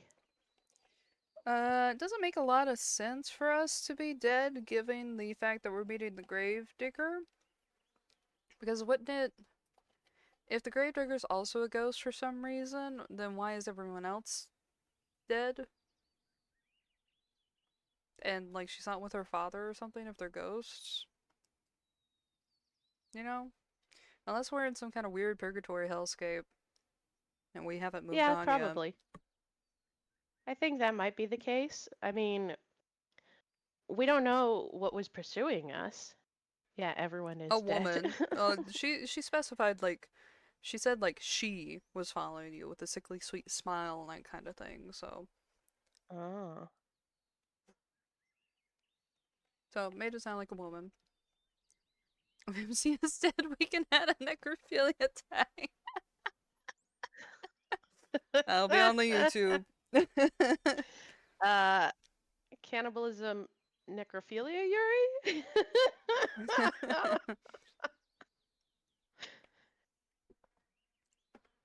Oh, my tooth! Oh, Vic. Hey, baby. Hey, you doing okay? You're running around a lot. Hey. Can you not lick my bookshelf? What is wrong with you? Come here. Many things. There's many things. It's his brain. I was gonna make a TikTok about my dog, and I'm like, I don't know how to go about that. I'm I like, he's cute. He's a little stupid. How 6 months ago you were like, TikTok, not sure I should even bother with that. And now you're like, I'm making a TikTok. I still fucking hate it. I still hate it. I could go on a huge rant about how much I hate TikTok, but I don't think anyone needs to hear that. The pursuer could also be a reaper. Ooh, plague. Sorry, I'm rubbing my eyes, so my eyes going ape shit. Plague? That's such a good idea.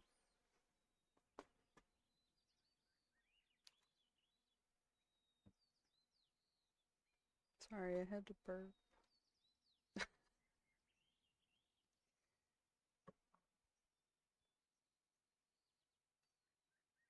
What are you doing?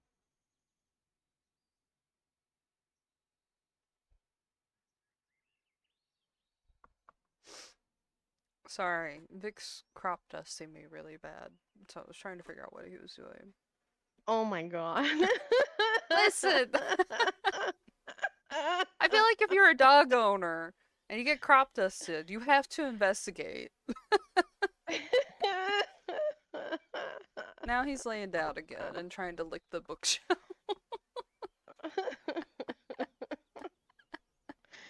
I'm sorry.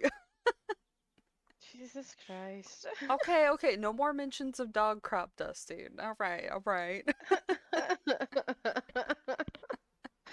Look, No I could levity to the deal with situation. cannibalism and Yuri and necrophilia, but crop dusting is where I draw the line. The seat humanities tag. He's gotten some slivers of human food today, so he gets nothing else in treats. Oh, fart. He's not farting on me. He's just farting around the room, and it smelled bad. So I was like, "Are you okay?"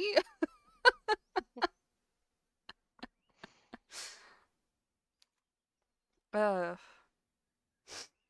am I reading too fast? I'm fine with it. Yeah, but me and you talk every day. Okay. I'm a slow reader No, it's though, perfect. so Awesome. I think if I'm doing fine, then it's fine. The reason I talk so fast is, or read so fast is, I will complain, is because, I worked at a call center before. If it's Trauma? too fast, okay. Okay, maybe, but damn, Jesus. A lot of I people would mean, get we're their talking calls about done fast in like 3 to 4 minutes, and I would constantly get it at 2 minutes or under. And they would constantly be like, you need to slow down a little. So I think sometimes I get caught up and start reading too fast because I'm used to that. Alright. When you awake the following morning to the sweet chirping of birdsong, you feel well rested and a bit woozy. Your head is aching. There's nothing, however, that a cup of hot tea cannot fix. You stumble into the kitchen in your night clothes, and your hair loose and your feet bare, and the gravedigger turns to you. She looks at your face, which is pasty, and your under eyes, which are dark, and exclaims in the manner of one accustomed to solving problems, not complaining about them. Oh, you look awful. I think you need something warm to drink, and maybe you need something to eat too. Let's get started on breakfast. I always talk fast, that way people won't have time to argue with your ideas. hydrate. Do it. Hmm.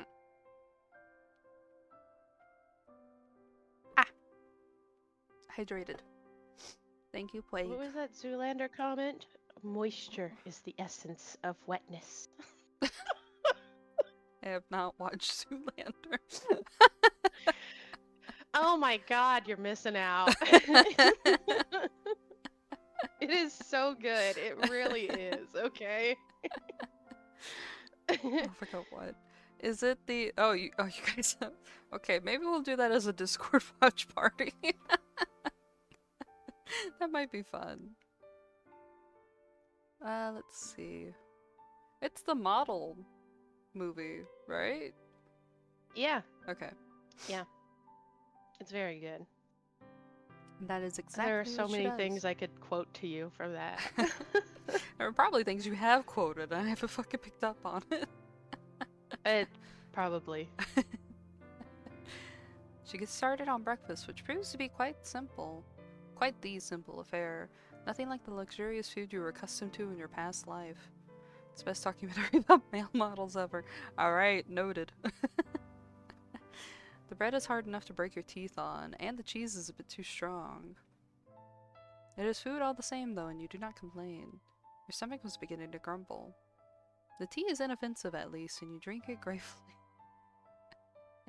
You thank the gravedigger girl for her hospitality, and she smiles at you in return, a sunny smile like a field of blooming bellflowers. You know, not to bring up Sidebird games again, but to bring up Sidebird games again, do you think... I'm just imagining all those times where they're like, wow, I love the poor girls cooking. Wow, because like the MC in Ikpri is like just a commoner and stuff. And they're like, wow, Hmm. I love her cooking so much. In reality, I wonder if they're like, oh man, this is different.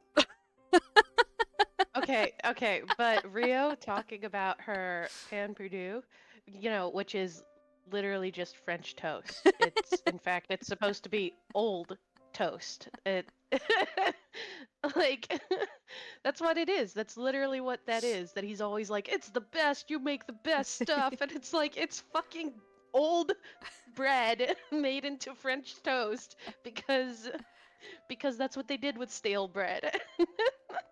And they're always talking about how it's this like Nourishment. delicious, beautifully made, meal. That's literally all it is. It's just fucking French toast. Yeah. Also, You can Neko, you're dress it up right. however you want, but it's still just French toast. Yeah, Neko, this girl just like backhanded insults constantly. I do like it though that we've never actually had Gilbert talk about, um, MC's food, because he talks about all the treats she makes. We get it from his point of view. Mm-hmm. But then in that recent story event where um, they were talking about how he eats the same food everybody else in the castle does, so it's like normal food, not rich people food.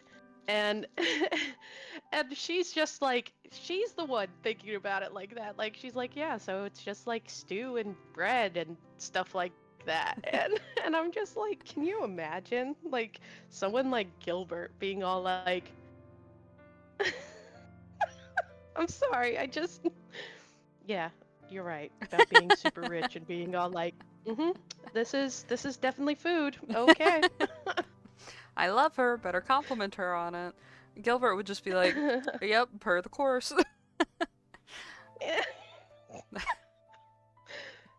He's like, I won't eat better food than everyone else, but I will have my delicious treats.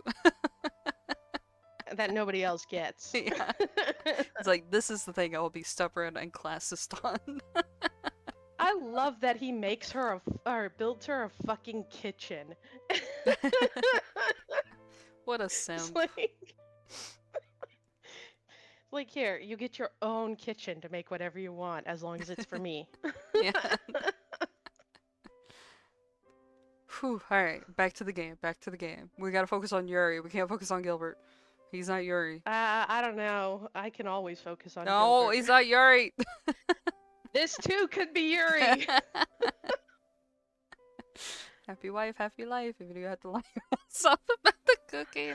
Oh, I have a funny story about my dad. I'm gonna keep side tangent. I'm sorry. My mom and dad aren't together anymore, and they haven't been for a long time. But back whenever they were together, and before my brother was even born, they used to live right next to my grandma on my dad's side of the family. And my dad is not very smart at times. Because he didn't understand why mom would constantly be upset whenever she'd make dinner, and then he'd be like, oh well, I've already had food over at mom's, and she'd be like, why didn't you fucking tell me? He was like, well, I was gonna go visit her and she like fed me and everything, so she's like, I just made a bunch of food for us. He never really put two and two together, but one time they had a huge fight about the food, and I don't remember exactly what sparked it. I'm pretty sure it was something like that, and I think he had said something like he didn't like the meal or something she made, and she got pissed and like I think like forced him to go to his mom's or something for the night. But she was so mad, and then he realized how badly he had fucked up. So the next day, she's making food and she accidentally fucked it all to shit. Just fucked it so badly. And dad comes in and he's just like immediately chowing down, and she's like, no, no, no, no, like he's like, no, this is the best thing I've had in my life, it's fine, it's great, I'll eat all of it. And she's like, I burnt it, I fucked it up. And he's like, no, no, no, it's great, it's fine, I'll have seconds. Oh my god. So so good. funny. It's been a few years since I've heard that story, so I probably got some details wrong. But I just love her fucking up the food and him doubling down on it. It was really funny. I have to. I have to tell you, my wife is allergic to peppers, like capsaicin or something. We don't know exactly, okay? Yeah. But she blisters from peppers on her fingers, in her mouth, things like that. So, um, so, but she likes fucking she loves Mexican food, okay? Yeah. So I make fajitas and things like that all the time. And I don't do any sort of I listen to my ancestors tell me how to make things. I don't have recipes. So So the anyways, I autism. made these I'm just fajitas. kidding. Yeah, actually. Whereas my wife is like all about recipes. She needs to have a recipe to make anything. It's funny. She says she hates that I'm so good naturally at cooking. But point is that I made these fajitas and um she was like already getting seconds on them by the time I finally sit down to eat, and I eat it and I'm like, "Oh my god, they're so Vibe cooking. spicy, but good. Very good, okay?" And I'm Mhm. like, "Leah, stop eating these. You're gonna make yourself sick." She's like, "No, it's too good." The opposite problem. Stop eating my cooking. I can't. I'm like, seriously, she blisters from peppers. She needs to not if it's that spicy. Mhm. Ow! Sorry, I snapped an elastic band on X. Sorry. Um, we should keep reading and not focus on me accidentally hurting myself. Um, Oh, your dad is Rio. Man, this pan oh, Purdue you make is he so is not. delicious. He is not. He was never the simp type. He was just like, ooh, I fucked up. And he hated my mom angry. Because when my mom's angry, she's really scary. So, not the simp type. The I could never insult her cooking type. Alright, cannibalism. Let's go. You thank the gravedigger girl for her hospitality, and she smiles at you in return. A sunny smile, like a field of blooming bellflowers. It's no problem. Don't hesitate to ask me if you need anything else, she says, words which come to symbolize your relationship. You stay with the gravedigger for many, many more days, and limited through her means might be, she always tries to help you. The gravedigger sets you chores about the house to keep you occupied, a fact for which you are grateful. You need to do something to keep your mind off of frantic flight through the forest. You can almost forget about it now during the day. During the night, however, it returns to you, the sound of your feet against the foliage and the swirling fog. When you sleep, you are assailed by nightmares. Sometimes you wake after midnight, the sheets twisted around your body and your mouth gaping open in a in terror. I've never seen this. Yeah, I don't know how to pronounce that. Paroxysm? Paroxysm's probably right. Though you try to tell yourself otherwise, you're still afraid. Being with the gravedigger makes you feel less so, though, particularly when you're sweeping the floor and keeping an eye on the bread loaves so they do not burn. You attend to the most domestic of chores, while the gravedigger conceals herself with the work she knows best, that is digging graves. For who? Her dogged persistence when it comes to this pursuit intrigues you, so much so that you cannot help but poise a question to her on one particular morning, when the sky is festooned with clouds. Why, you ask her, perhaps a touch insensitively, do you continue to dig graves? There's nobody left after all to dig them for. You have always been practical, and you cannot see a point in it. What's the point in it? The gravedigger ponders while holding her precious shovel to her chest.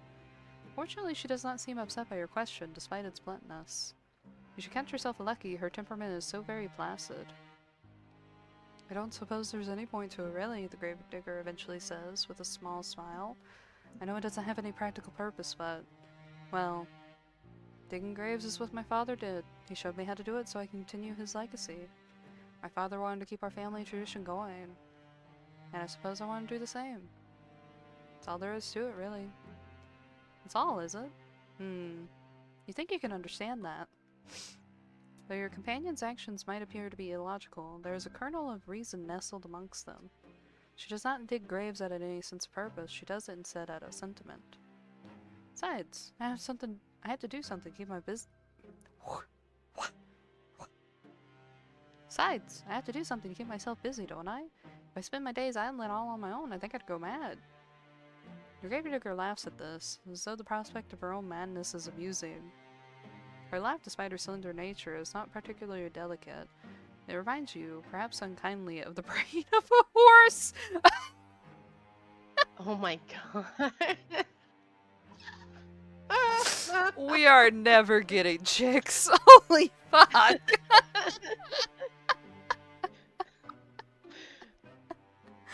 Oh my god! You are ashamed of thinking such a thing, though, and your face flushes with the guilt of it. Good! Good! Oh my god! We cannot all be well-bred young ladies, you know? Ah!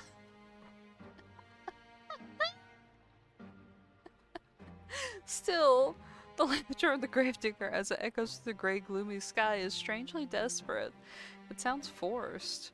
Her smile, too, is a touch unnatural. A rictus grin of a corpse. Ooh. Ooh. Starting to think the Yuri is between the gravedigger girl and corpse, because MC sure ain't getting any.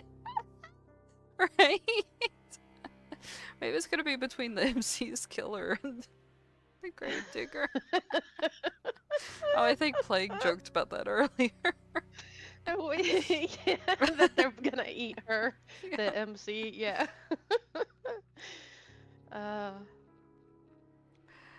We find, despite your attempts to return her laughter with a polite giggle, that you cannot. You cannot help but pity her. You retreat indoors briefly after your talk with the gravedigger, then set about some simple chores. The gravedigger trusts you well enough to manage sweeping the floor, a task which does not take particularly long. What? Why is there a manner of trust for sweeping? And the preparing of meals, a task which takes slightly longer. It is not until much later, however, once the sun has already sunk beneath the horizon and the moon is high in the sky, that the gravedigger returns from the outdoors.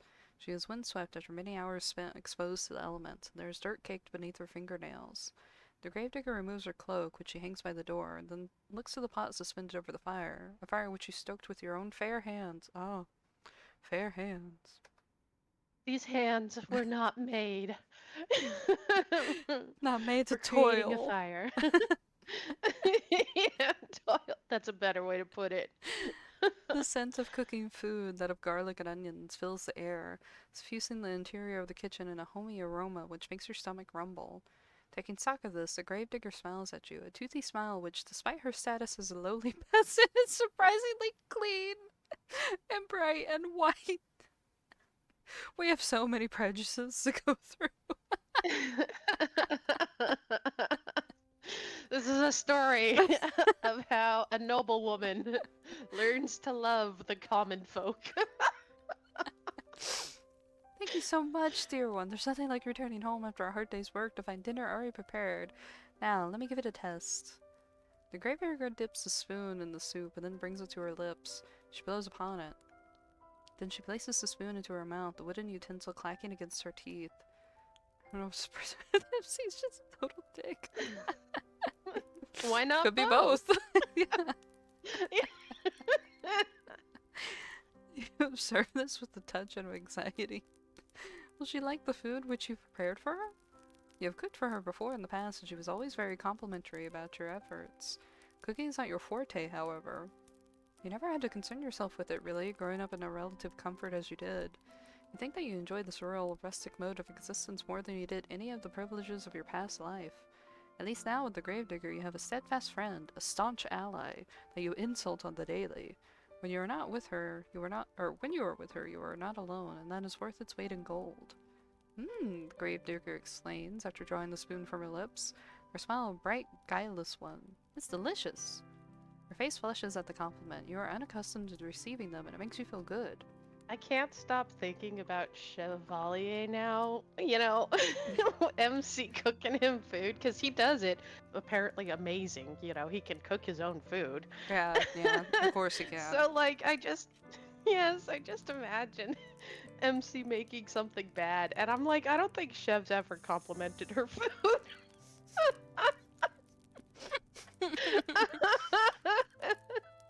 And he's just like, we're gonna go out. He's not even like, I'll make it, you know? He's like, I felt like going out today. That's what we're doing.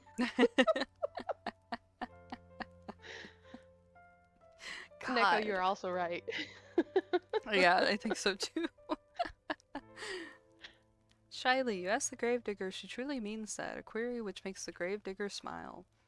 Of course I mean it. You've come quite good at cooking, really. As a relief, you were not very good at all this cooking malarkey in the beginning. You did not know how to handle a knife, nor how to peel a vegetable, and you cut yourself more than once. You bled into the soup on several occasions, but never once did you throw the solid soup out. Oh, it's probably added flavor. The gravedigger lives a humble Is this existence. cannibalism? This is like the lightest form of cannibalism. If I was making myself food that no one else had to eat, I wouldn't mind if I like bled a little into it. She likes it. Adds flavor. The gravedigger lives a humble existence. She cannot afford to waste her precious ingredients. Sure, Bsky doesn't have any blood-borne diseases. Oh no. MC is the cause of the plague. Your soups during your stay have all been seasoned with the slightest hint of iron. Today's soup, however, is a marked step above all the rest. You did not cut yourself with a knife even once. Maybe your companion's compliments are not empty fluff. Maybe you really are improving. The soup should be ready to serve. I have some bread too that we can eat it with, but oh! Let me brew some tea too. Let me. Ah yes, the tea. You knew that you were forgetting something. You were so focused on the soup it must have slipped your mind. Your face flushes yet again at this oversight, and shyly you offer to correct it. The gravedigger, however, waves your request aside. No, it's alright. You made the dinner, so I'll brew the tea. It's only fair, and it won't take long at all. Would you mind serving up the soup while I'm busy? Of course you would not mind. You enjoy making yourself useful. For a lady, you are awfully domestic. You work alongside the gravedigger to finish your nightly meal, and together you serve it, soup and bread, alongside 2 cups of piping hot tea, prepared by your hostess's own 2 hands. You sit together at the table, then partake in the simple fare after saying grace. The soup really is quite good, despite it being made from only the most commonplace of ingredients. There's a bit of a kick to it, and it warms you from the inside out. The tea, meanwhile, is very soothing, so much so it makes you feel rather sleepy. Drugged? You would like to sit with the gravedigger for a little while longer and tell stories, as you have sometimes in the past, that or play cards. The nights are long, and there is no better way to pass them than spending time with her. Games of old maid, alas, will have to wait. You are too tired for it. You do not know what has happened, but after consuming your victuals, you feel utterly fatigued. You explain your predicament to the gravedigger between your yawns, and she nods in response. That's alright. You don't need to stay up with me. Not if you ain't up to it. You should head off up to bed and rest that pretty head of yours. Oh, here comes the cannibalism. You do not She's think like, you're particularly pretty. Sorry. She's like, you've eaten all the last fresh meat I had, so now I need more fresh meat. You do not think you are particularly pretty, but you presume that the gravedigger is just regurgitating a phrase to you. She does not truly mean it. How could she? She is far prettier than you are. With her hoarse laughter and dirt-caked nails that we keep commenting on. You think yeah, the but she's gravedigger... got good teeth, apparently. You thank the gravedigger for her understanding, then rise from the table. You retreat to the spare bedroom on trembling legs and change out of your clothes. You're pretty for a peasant. You have only just slid into your nightgown when you hear the rapping of knuckles upon your door, light and unobtrusive. Yuri? This wrapping could, of course, belong to but one person. Has the gravedigger come to check up on you? I'm sorry, the gravedigger says, her voice soft, but you rushed to your room so soon after eating I couldn't help but worry about you. Would you mind if I took a look at you? I just want to see if you're alright. The gravedigger is trying to keep her voice steady, Yep, but you've can hear gained it some wavering weight. regardless. Perfect for for culling now. Like, yep, I tested that old nightgown on you, now I can tell when it doesn't fit as well. Yeah! She really does sound so concerned, so much so that she could very well be on the brink of tears. You do not want her to cry for you. Open up female body inspector. Female body inspector. You would feel horribly guilty if you upset her, even inadvertently, given all that she has done for you. You bid the gravedigger entry into your room, therefore, without further delay, an invitation she hastens to take. The door swings in with a creak, and there your hostess stands, still attired in black, her clothes a stark contrast to your pure white, well, off-white nightgown. Oh my god. The gravedigger looks at you, seated in bed with your hair freed from your usual braid, and exhales. Is that relief, you wonder? Playing about her face? But why? What was she expecting to see exactly before entering your bedchamber? Pustules. Thank you for letting me in, the gravedigger says, toying with her fingers. How do you feel? Not too terrible, you reassure her. There are no particular problems with your health, you just feel tired. Are you sure you're not sick? Your face does look a bit pale. That would be nothing out of the norm, you're always pale. True. Now, is there anything I can do for you? Would you like something warm to drink, or maybe a hot brick to place in your bed? It should keep you warm. Oh, I didn't even think about how people would do that. Ghost. You appreciate your hostess' thoughtfulness, but you reassure her that this won't be necessary. You will be fine. I hope so. I thought that about my father too before he... The gravedigger begins, but her voice soon trails off. She does not finish that thought. She does not need to. You know now what she was thinking of before she entered your bedroom. Cold, clammy skin, a sweating brow, rank, oozing pustules. You think upon those symptoms which are eerily similar to those recounted during the Great Plague, which once you beset your own country, and you shudder. If you don't want anything, I'll be on my way, the gravedigger says. But before that... This was just fancy on my part, but I was wondering, would you mind if I brushed your hair for a little while? This is Yuri. It has started. Or she's thinking about upcycling. Upcycling.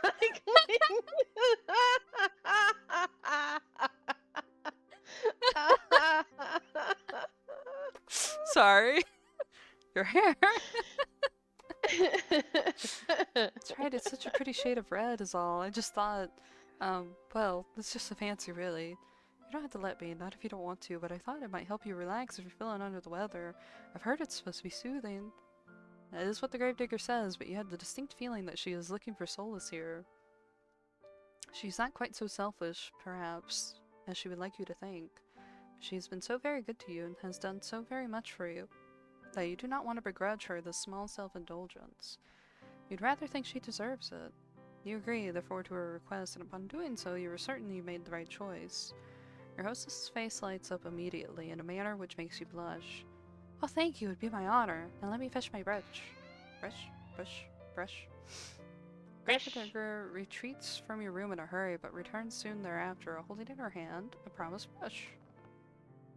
And in her left hand... a knife. This artifact? That's a weird way of spelling that. Acquired, the gravedigger then settles upon your bed by your side. She looks at your hair for a few moments, her expression pensive. Then she announces that she will begin. The gravedigger leans in. The wooden frame of the bed creaks under her weight, a creak of which melds the sign with the sign of the breeze outdoors. You can feel the bristles of the brush running through your hair. It is soothing enough, so much so that it makes you shiver. The sensation is a pleasant one and somewhat nostalgic. Did your mother used to do this for you, you wonder, when you were a little girl? If she did, it must have been when you were a very little girl. You have not seen your mother in quite some time, not after you enrolled at the conservatory. Oh, you have such lovely hair, dear one. It's soft just like silk, not at all like mine. Mine is so coarse. This gentle voice draws you out of your vague, half-formed reminiscences. Yeah. It sounds as though the gravedigger is lost in nostalgia of her own, because her voice, when she next speaks, is dreamy. I think my mother used to brush my hair like this for me, back when she was still alive. That must have been some time ago, though. It is funny, you think, as the bristles of the brush continue to slide through your tresses, that you and the gravedigger should both be reminiscing in tandem about your respective mothers. Perhaps there is something maternal in the act of brushing one's hair, which is wont to summoning forth such images. I would not know, personally. I cannot remember my own mother at all. I don't think I liked having my hair brushed very much, the gravedigger continues, her breath warm against the exposed nape of your neck. My mother used to complain that I squirmed too much, and I can remember that. She always told me to sit still, though, and it ain't my fault that I squirmed. She used too much force. Now that is curious. It sounds as though the reminiscences of the gravedigger are not particularly fond at all. Does she not get along well with her mother? I can't rightly say, the gravedigger responds in a somber sort of voice. I was young, like I said, when she died. I don't really remember her too well. But I don't think she ever had that much time for me. She was too busy with all the cooking and cleaning. Oh, and looking after my baby brothers. But she had time enough, despite that, to brush her hair. She did what she felt she had to do to make me look presentable. Not that it really worked. I wasn't like the other girls in the village, you see, who liked to sit indoors with their mothers and sew. I always loved the outdoors. If these two get out of the situation without boning, I'm gonna be disappointed. Right? Well, they're gonna bone, all right. We just gotta know if it's in, like, the, xylophone way, or if it's in the melding of flesh way. Would you like to hear something completely off topic, but you brought it up, the xylophone, and I have a little, very, very little tidbit to let you know of here, okay? I'm pretty sure my upstairs neighbor plays a xylophone, okay? Because when we moved in, oh no. we were told about you know, all the rules for the apartment complex, but one big exception, because it kept getting repeated, is that you're allowed to have a musical instrument and practice a musical instrument, like a piano or violin or whatever, okay? And and I am not kidding you, I can hear the fucking xylophone in one of the back rooms. And so I assume it has to be our upstairs neighbor, because we're not attached to anybody. And seriously, it's like dunk, dunk, dunk. How random. Relatively quiet. Yeah, just sometimes in the middle of the night it's gonna sound like skeletons dancing. It is relatively quiet. I haven't heard a piano or anything else, but it's just so funny because at first I thought, you know, like I wasn't sure what it was, but I'm pretty sure they have a xylophone and they practice, because it's a bagpipe enthusiast. or a bagpipe. Yeah, no. It's funny. I also thought it was just so strange that there were so many rules about, no, you know, loud noises between these hours. Practicing an instrument is okay. I was like, okay. Good, I guess. So yeah, xylophone. Of course there are rules, yeah. Yeah. Alright. Focus on the Yuri. The possible Yuri. We might get boning of some sort here. We gotta lock in. My father said I inherited that from him. Ruefully, the gravedigger smiled. Not that you could see it with your back facing her. Most of it is unwritten. You get to find out when you break them. People stare at yeah. Yeah. I did a stream today. I was watching someone stream. They said that Japan didn't have too many rules. I'm like, I don't know. I don't know about that. I don't know about that. Ruefully, the gravedigger smiled. Oh, we already read that. My mother said I was a very, well, maidenly. She didn't like that I always trapezed around outside after my father, watching as he dug graves. She said it wasn't appropriate, like I was some sort of princess wearing a fine dress. I don't know why I got more southern with that. The gravedigger snorts. I used to get a bit muddy, yeah, and maybe I did get burrs in my clothes and knots in my hair, but it shouldn't have mattered. It's not like I ever had any hopes of marrying a prince, no matter what my mother said.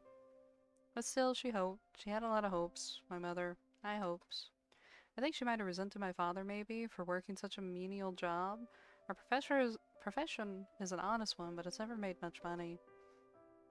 I think my mother was hoping for fine jewels, dresses, and I don't know. She always had ideas. Her head was full of fairy tales. It was a shame, I suppose, that her reality didn't match up to what she wanted. I didn't match up to what she wanted. The bitterness in your friend's voice is unmistakable, so much so that you want to console her. What would you say to her, though? Useless lesbian trope strikes again. You never met your companion's mother. You never will, either. Her cold, inert body has been laying in the graveyard, buried beneath a tombstone for over a decade. Jesus! You have no way of ascertaining whether your companion's mother truly cared for her. You do have intelligence enough, however, to understand that poorly thought-out condolences can cause more harm than good. You would not like it if people tried to reassure you that of course your father loved you, really. If he had loved you, then why did he send you away from home? Why did he never send you any letters? You knew that he was worried about his finances, but that seems like a poor excuse to pretend that his only daughter did not exist. As for your mother, meanwhile, she was nice, at least you think she was, but she was woefully ineffectual. Though she was nominally an adult, she always cleaved before your father's judgment. You think that she was afraid of him. You did not try to tell the gravedigger, therefore, that her mother loved her, that she must have done, or else she would not have given birth to her. Instead, you sit there letting the brush run through your hair, and you say quietly that you understand. Sometimes you feel like a disappointment yourself. Well, the gravedigger says after a pause. RJ! No! No. No. I'm glad I'm not the only one. I guess it happens to all of us. You guess so. Parents are only people after all. While one would hope one's parents would be kind and attentive. I'm with Neko. Yeah. I forgot I stick your Let's tongue do down that. her throat. So you want to taste what being alive is like? God. While one could hope one's parents would be kind and attentive, they too can fall victim of issues of their own. Just because one has brought a child into this world, it does not mean they will be able to take care of one properly. Not all parents are responsible, just as not all people are responsible. It is a painful subject. Oh well, it's alright if my mother never liked me, or even if she never loved me. I know my father did, and that's all that matters. He was always there for me no matter what. Your companion's voice catches in her throat. She winces. At least until he wasn't. He died, and I didn't do a thing to help him. Your companion's shoulders are beginning to shake. You still cannot see her, but you can feel her body convulsing. You can sense her loneliness rolling off of her in waves. It is all-consuming like the waters of a deep, dark ocean. Grief anew pierces your heart, not on your behalf, but for the sake of your benefactress. She does not deserve to suffer so much. This you have no qualms with telling her. You turn to face her and pluck the brush, which has been hovering over in the hair inert from her fingers. Then you let her know that her father's death was not her fault. What could she have done? She could not have cured his illness. I know, but I can't help but think, what if? I keep racking my head over and over, trying to come up with something. But I can't think of anything, and even if I could, it's too late. He's already dead. He's dead and buried. I buried him, and now I'm all alone. She might have been alone, you tell the gravedigger, but she isn't now. Not anymore. How can she be when you were there? I know that. I know, and I'm grateful, but I don't know if I deserve it. Why would she not deserve your company? You do not understand. It's because she's 8 people. Because I couldn't do nothing for Because nobody. she killed all the other people. My father always looked out for me when I was a little girl, but when he needed me the most, I failed him. I failed everyone. All the villagers, all of my friends, all died. What would I do if the same thing happened to you? I don't think I can bear it. Oh, this bodes. I don't want you getting sick, too, not when I care about you so much. I thought I'd gotten used to being on my own, but now that you're here, it's making me all worry again. I'm worrying so much I Not can't to sleep bring up from it. Cybird, but this is sounding like she wants to stuff us. The same way Albert wants to stuff us. Oh no. Taxidermy. So you can't get sick if you kill her and eat her first, taps it. See, Neko? Same page, yeah. You don't know it, but same you don't page. have to worry about losing her. She's dead. You kill her. I'm scared. Your companion's voice catches in her throat. Then she collapses in on herself. She leans forward, her arms wound about her middle as if to steady herself, and she cries. She cries and cries and cries, and you just stare and watch. For a few moments, you look at the gravedigger, unsure of what to do. Her pale face, streaked with silvery tears, seems to flicker in the candlelight. Her shoulders, which seem too slender to bear the cumulative weight of all the sorrows that she has endured, are shaking. Your fatigue continues to cling to you, as insistent as the fog of which rolls amongst the tombstones in the graveyard at night. You are not so very tired, however. You cannot offer your hostess some comfort. You do not know what to say to console her. You feel too wary to think of pretty sophonisms. Sorry, I'm getting like weird hiccup. But there is something you can think of. You would not typically be so bold, of course, but you are tired enough for once to throw caution to the wind. That and the tears of the gravedigger are awfully arresting. Oh, achievement! In your arms! Be a good Samaritan! Whoa! We did something for once! You open your arms and, before the gravedigger can pass comment, you pull her to your chest. Oh. A soft exclamation escapes the lips of the gravedigger, quieter than the sound Just of wintry ejaculated. snow.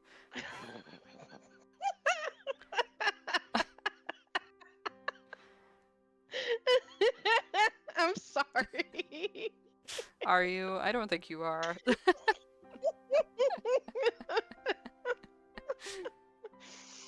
The things you learn in English, and then I just can't get it out of my head. It's there forever. A soft exclamation escapes the lips of the gravedigger, quieter than the sound of wintry snow as it brushes on the ground. Then there is nothing. The gravedigger is stiff in your arms for a few moments, like the corpse she and her father used to seal away inside their wooden coffins. She's all wide eyes and awkward, pointed at her elbows, tears still coursing down her pale cheeks. You worry briefly as you hold her that you have perhaps made a mistake. Were your attempts at consoling her stop ejaculating during Scum's stream?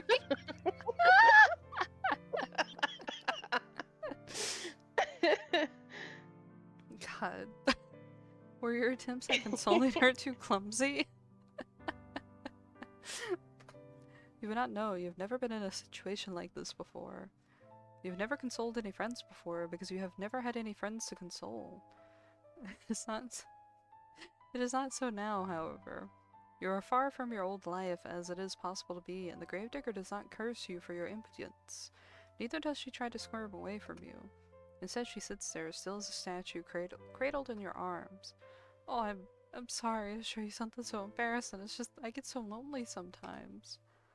Until at long last, with a breathy sob, she lets the full weight of her body fall against yours. You run your hands against your sobbing companion's shoulder blades and her back, and gently you soothe her. You tell her that she does not need to apologize. There is no shame in crying. But we finally hit the Yuri! You hug her for many, many minutes while she sobs against your chest, sweating the front of your nightgown. No further words pass between you that night, but they do not need to. Words are irrelevant in a moment as tender as this, shared between two souls who have come to understand one another through mutual loneliness. You slide beneath your sheets, you still feel exhausted, and the gravedigger joins you without asking for permission. It would be an unnecessary piece of politeness, really, given your acceptance is all but assured. You have already accepted the gravedigger, after all, every single inch of her— I'm sorry? You have accepted her hospitality, you have accepted her food, Now you're accepting her company. You arrange yourself beneath And you the want sheets. me to be quiet? Look at what's happening here. Wait, that sounds a lot less like Yuri. More like Buddha. Shut up! You arrange yourself beneath the sheets and draw her body close to yours. The gravedigger has not yet changed into her nightwear. Her clothes will be horribly rumpled when she awakes come the following morning, her head resting against her chest. But tomorrow has ceased to matter, and no longer exists. There is no concept of time between the two of you, no thought of the day which will dawn once this night inevitably ends. Said there is only the warmth shared between you, and the wetness on the cheeks of the gravedigger. There is a sound, irregular now, and less intense than before, of your companion's muted, muffled sobs. Shut up! There is this I believe gentle... this is one of those moments where, unless it's specifically stated, we can canon whatever we want. Fair. I'm sorry, I Fair. was trying to do a play That's on the the ad whole, break. you know, it's not gay unless they actually say it's gay. That's what I was trying to do, and it didn't quite work out. It made it sound like I was being anti, you know, and that's not Anti-food. the case. It did sound like it though. I'm like, we don't have to take that canon into consideration until it's specifically stated. You know, like, I did a bad job of parodying. You know, it's not gay until it's said. I gotta turn on my lights. It's like really dark in here, and I still don't have my lights set up. It's Oh, they're I just wonder really how good she's gonna friends, freak guys. out. She's totally good friends. Vic, your water bowl is trying to assassinate me. Alright, Arthur, come here. Ah, Arthur. Ah. Ugh. Vic, how you doing, baby? You scare me sometimes because you like to lay there with your eyes slightly open and holding your breath. Yeah, playing Yuri games in the dark way too. What? I need to see. Listen, I got a ring light blasting in my fucking eyeball. Okay, having on the overhead light helps. Hey, baby, how you doing? How you doing? You seem so tired. You were so drugged. How's your ear doing? Oops. Sorry. I poked his ear and he really did not like that. Sorry, I poked the inside of his ear and he really didn't like that. I was trying to see how bad it was with earwax. He was like, what the fuck? I can finally lean back for 20 seconds. I guess I could check my Discord too.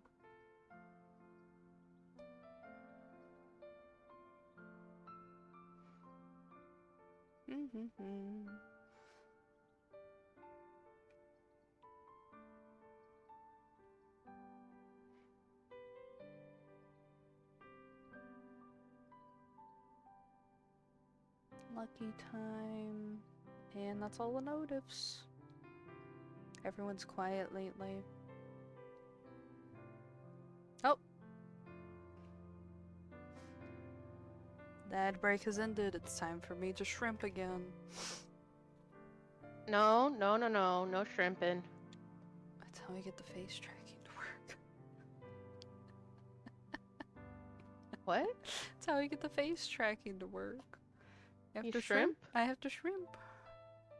I can't like sit back in my chair and then like it fucks up the reading really bad. I'm sitting back now and it's barely reading my face. You don't seem to have... You don't have a posture check? What in the crap? Yeah. Yeah, I didn't put that one in. There is this gentle, tender moment snatched in the midst of a deep, dark night, which can never be replaced. Your eyelids feel heavy as though weighted down with stones.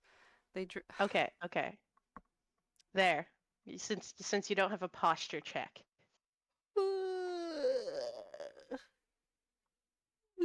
It made me yawn. I'm sorry. Ha! Sorry, You my don't have back your hurt really bad. Fixing your tracking sounds like it'd be easier than shrimping for hours on Called the It's fuck because out. I have a shitty desk and I can't scoot up to my desk completely because of some issues with the desk and my chair. Uh, so I can't be super, super close to it. And then I try to get my phone as close as it can to the edge of the desk to film me, but I can't because I use my phone's camera. But I can't. It doesn't track me that well if I sit back in my chair, so I just kind of shrimp a little. So that's the price for digitized beauty, my friends.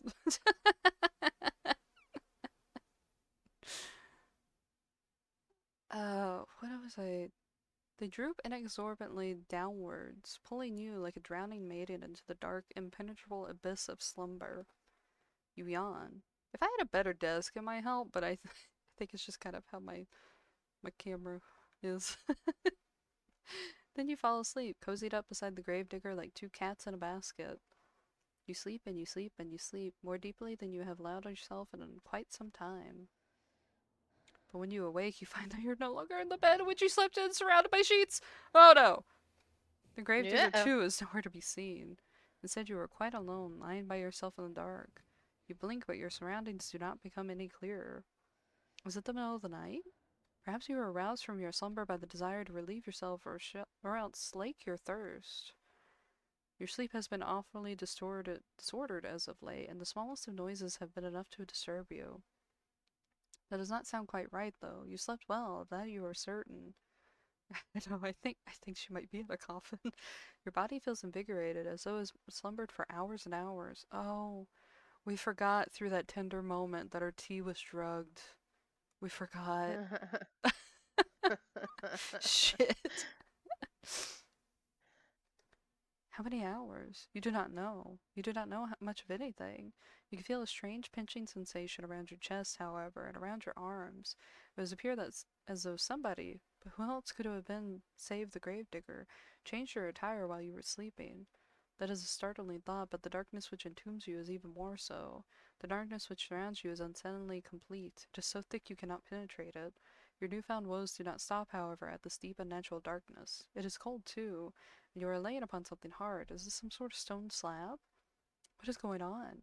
You reach out, but your movements are soon stymied. There's something heavy lying on top of you, something that is limiting your movements.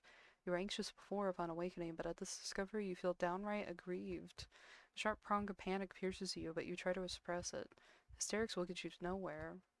In most cases, it only tends to make the bad situations even worse. You ought to know that already. You swallow your mounting dread as best as you can, though it is coming on thick and fast, and try to squirm. You move your arms outwards, but they do not get very far. There is a wall above you and walls on either side of you, walls which do not budge no matter how hard you push. Not, I must add, that you could push particularly hard, your anxious state notwithstanding. Thank for kicking her cookie rustic. What do we think the final straw was? Was it the braying horse laugh? Was it the cooking? Was it thinking that her humble abode was bad? Or that we were sleeping on her father's dead bed?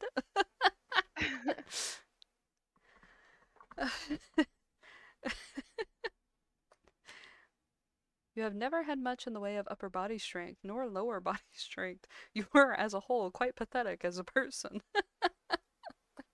You do not have much in the way of strength at all. You feel quite helpless as you lie there, out of breath from your meager exertions, unsure of what you should do. It's probably not making a move on her last night. You know what? You're right. You can hardly see a foot in front of your face. You do not know where you are, nor why, but a terrible premonition is beginning to bear down upon you, one which initially you tried to discard. You did not want to accept it as a possibility, but where else could the truth lie? You're lying in a box hemmed in by walls which only offer a scant few inches for you to stretch in any direction. Where else could you be but at a coffin? The moment you allow yourself to ponder this awful reality is the moment you hear it, the irregular sound of drumming. It is as though somebody— God, Vic kicked the damn closet door when I read that. It scared me. It is as though somebody, though they must be a very large somebody, is tapping their fingertips upon the lid of your coffin. That or it is raining dirt. It is not the fingers of a giantess, though, which is disturbing you, nor is it falling rain. It is dirt. The sound continues on and on as if though it is drilling its way inside your skull. It is relentless, it is merciless, it is like the ticking of a great celestial clock. It cannot be stopped. Your time is almost running out, but you knew that already, didn't you, when you were running through the forest? You ought to have known, silly thing, that you cannot outpace your destiny forever. Destiny? Why did I say it like that? You're getting a little southern there. If you had a chance to change your fate, would you?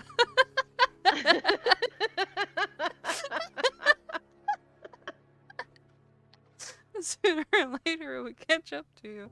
I'm so sorry. I ruined the moment so bad.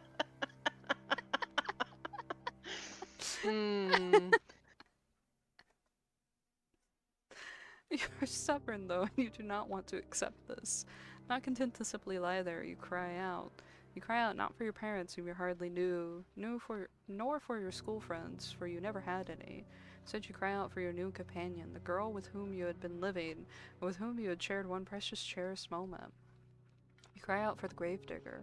Surely this is some manner of mistake. What she realizes that you are, in fact, entombed in one of the coffins she is currently filling, for who else would be moving the dirt above you. She will cease her operations at once. She will pull you out of the darkness back into the world of the living, and she will hold you close. She will embrace you. She cannot mean to cause you any harm, not when she was so good to you and so kind. Why would she bury you? You cry to her so loudly you fear your vocal cords might tear, all while banging against the roof for your compact prison. You cry desperately, hopelessly, and to yourself. Oh, sorry.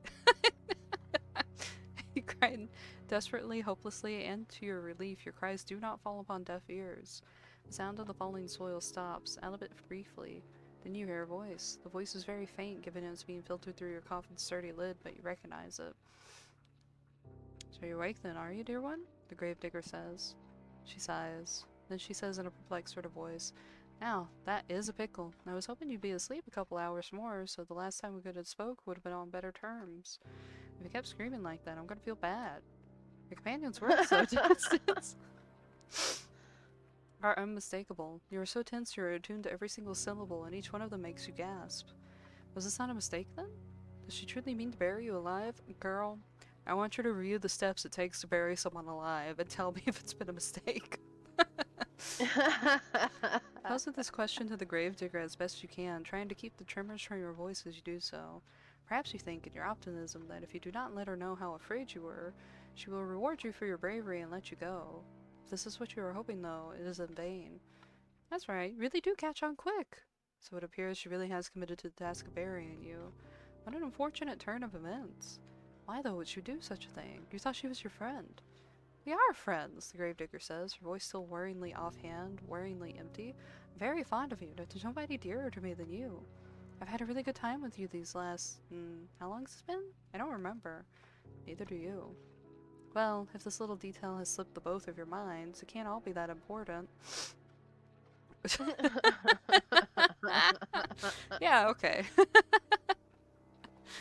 You have other things to worry about. If you really are friends, you say to the gravedigger, then what does she hope to gain by burying you? You do not understand, but you understand her reply even less. Well, here's the thing, the gravedigger says in a reasonable sort of voice, as though burying— Fuck. Trigger finger. As though burying somebody alive could ever be thought of a reasonable action. I've been digging graves for a long time, see? You cannot see, it's too dark, but you affirm that you do all the same. Well, I've been digging all these graves. I'm sorry, that reminds me of my own writing there. Okay. It's like, super serious moment. Yeah. But no, you can't see, because it's dark. Duh. Oh my god. Well, I was digging all these graves, but I've not had anyone put them in. I was digging all these graves, but I've not had anyone to put them in. Not for ages. It was rather sad. You think you know where this train of logic, twisted as though it is, might be going, so you do not interrupt her. You know no good would come of it. All you can do for the present is lie there and listen. I was thinking I'd never find another person to bury in this godforsaken village, not have to plague mess everything up. I was getting desperate, until you came along, that is. Now I have someone to bury, I'm not going to let the opportunity pass me by. Sorry, but this is just part of my job. It's what my father taught me to do. It's all I know how to do. I buried my mother, and I buried my father. I buried all my friends. Now I'm gonna bury you too. This sound logic in a sense, as the daughter of a grave digger digging graves is her job, but something about it wrinkles you?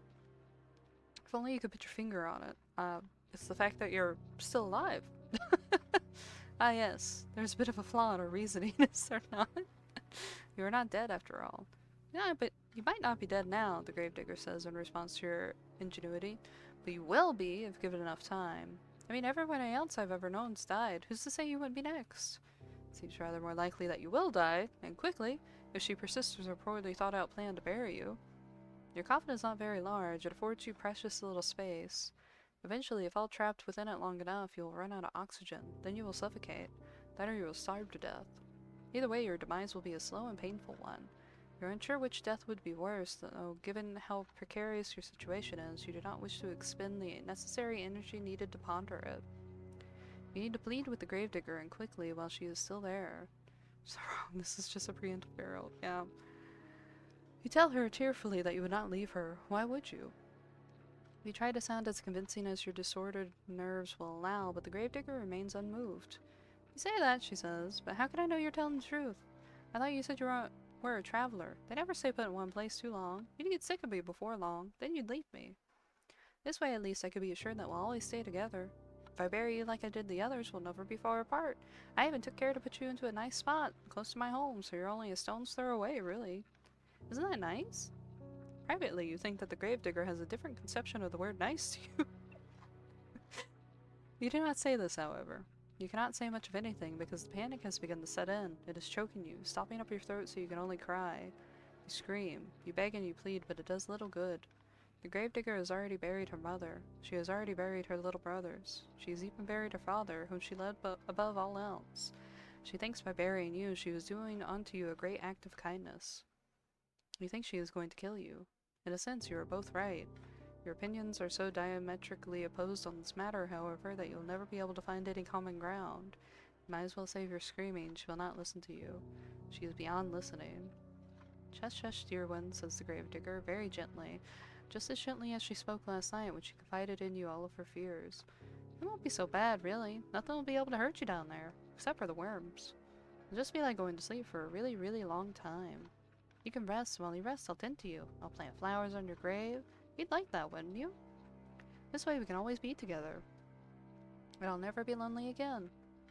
While the gravedigger speaks, she begins to pile even more soil onto the roof of your coffin. The sound of dirt... Sorry.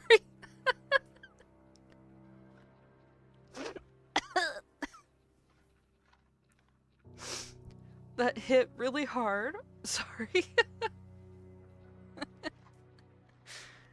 The sound of dirt on top of you, on your arms, your legs, your head, conceals your companion's final words. God, I hope not. This has been like the 4th time I've sneezed today. I'm just gonna hope it's allergies. The sound of dirt on top of you. Speaking of being sick, if I can interrupt, unless you don't want me to. How dare you? No, I'm just kidding. Well, I mean, like, you're in the middle of this very climatic moment. I don't necessarily want to take away from that. but sickness got brought up. We're all almost done being sick over here. Yay! Wifey has finally stopped having issues. Kiddo accused me of getting him sick again. I said, no, we're still just all getting over it. And I'm on the tail end where it's always miserable, but I know I'm getting better at the same time. You know what I mean? Mm-hmm.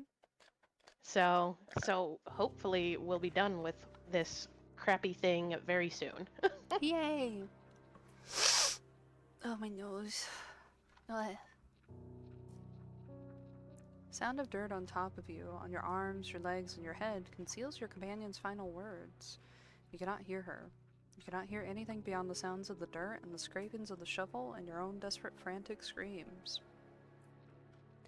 You scream and you scream and you scream without cease until your throat feels hoarse, but your efforts are in vain. You hammer on the lid of the coffin with as much strength as you can muster, but the lid of the coffin is nailed shut. You are in no position to remove it. All you can do is lie there, screaming and crying and banging your fists on the roof of the coffin over and over as more dirt and debris falls on top of you. Eventually, enough dirt falls onto you to stifle your screams for good. Stifled, not stifled. The gravedigger can no longer hear you, and you can no longer hear her. You're all alone, trapped in a narrow wooden box, which, regardless of what you want, is now your new home. You can smell the soil in the backs of your nostrils when you inhale. It is so potent that you can taste it on your tongue. You can taste the eventual and inevitable decay of your own body. You will remain trapped here underground forever and ever, or, to the less melodramatic terms, until the last of your energy escapes you and you succumb to your own slow suffocation. It isn't a very pleasant way to go, but you'll forgive me if my sympathy is limited. You did bring this upon yourself, you know. You reap what you sow, and in your case, you made a series of bad decisions which led to your untimely demise. Now what do you want to do? Will you accept this fate of yours and rest in peace, or will you try to fight against it? I have a choice? Wait, can I save? I I don't missed think you the can save save at spot. these screens. Fuck. Yeah. Oh! I can! Well, I guess we'll hit fight. Well, accept would just go to a quicker ending. Well, they both sound like quicker endings. Are you not happy with the hand that fate has dealt you? Very well, I cannot blame you. It's quite a grim ending. I would not wish it upon my worst enemy, and you were rather dear to me than that. Now why don't we give this another go? Oh god, is the narrator the person chasing us? Let's try not to be buried alive this time. I can only endure so much of your screaming. Your fate is once again in your hands. Now I wonder, which path will you take? Oh, so it just brings us back to the paths. Oh. Cool. I wanna go to this one real quick. Let's see what happens if we hit accept real quick, before we get too far onto a different one. Very well then, enjoy your eternal slumber. I suppose this is a good night for now, but it is not goodbye. You cannot escape from me, even if you are buried deep beneath earth. Okay, yeah, okay, I guess the narrator is the person trying to get us. Buried deep beneath the earth. Where there is a will, there is way, and even if the whole world has forsaken you, I never will. I will never leave you. Down in the boneyard, 10 feet deep. The achievement. You will never be lonely again. Alright.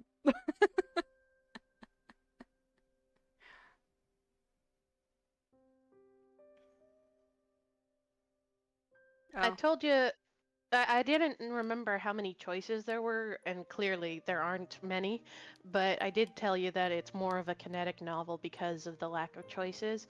Ebehime, who is the developer for this game, she, besides doing a lot of gay visual novels, which I love, she not only does Yuri, but she also does boys love. She does have some het romances too. Not a lot though, but she tends to write a lot of kinetic novels.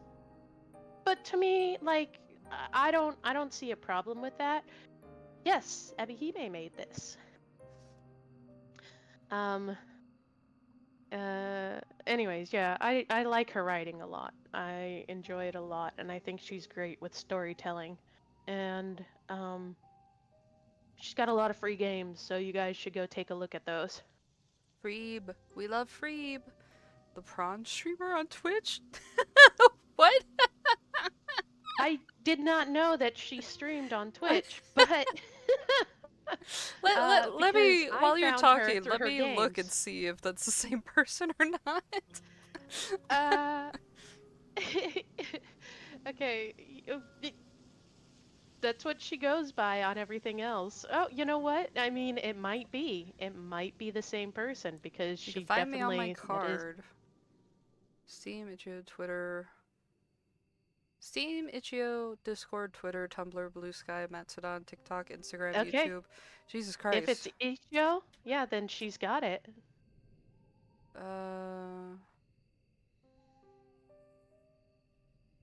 I don't see her mentioning that she, streams. Hold Oh, you're looking at her specific thing. Okay, I thought you were looking at her Twitch channel. I'm gonna look up Twitch on. You look up Twitch. and see. We're gonna double team this. Oh, I don't know if that's the same one.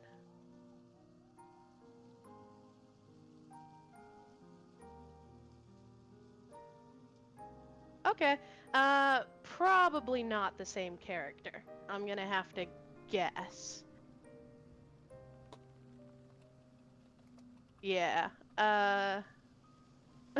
Which I find funny. Okay, so different crustacean princess. Um.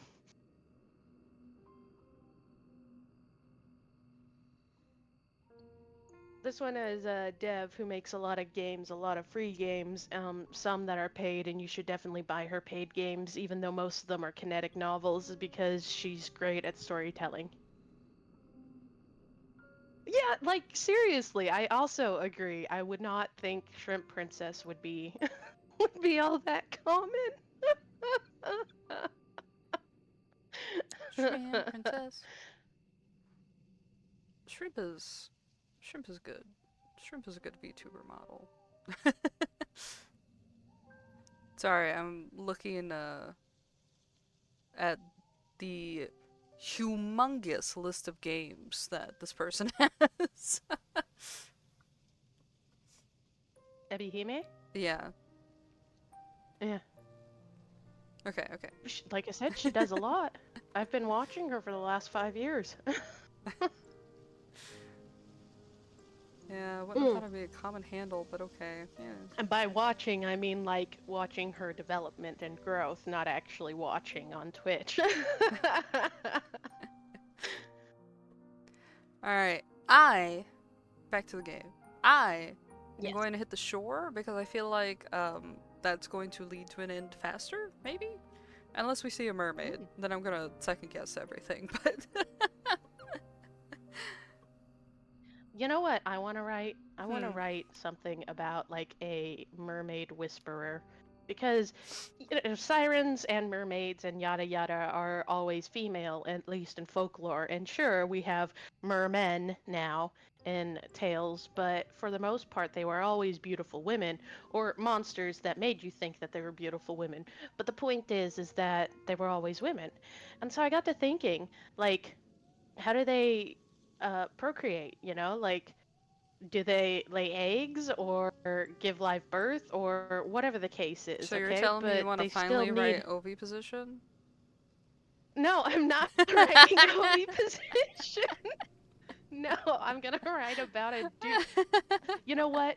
We're gonna say Silvio because he's a pirate and all that sort of stuff. Anyways, I was thinking about a dude who, like, all the sirens or mermaids or whatever you want to call them are like, this is the guy. This is the guy, and we all take care of him, you know? Uh-huh. Weird kink. Thank you, Neko. At least you're Oh. accepting. I was talking on the phone with Zan yesterday and I got excited. I was like, oh, someone liked my piss fic again. No, that was you. That wasn't Zan. Fuck. I was like, someone else liked the piss fic again. I think that would be fun for you to write. I think that would be fun. I'm biased. I like Silvio a lot. So I was just joking about Silvio, but he honestly does fit that same personality type. I would still fall for it. Can you imagine though? He hates women specifically, but like What about sirens? Like, I think he'd be cool with them. I think he'd be internally frustrated.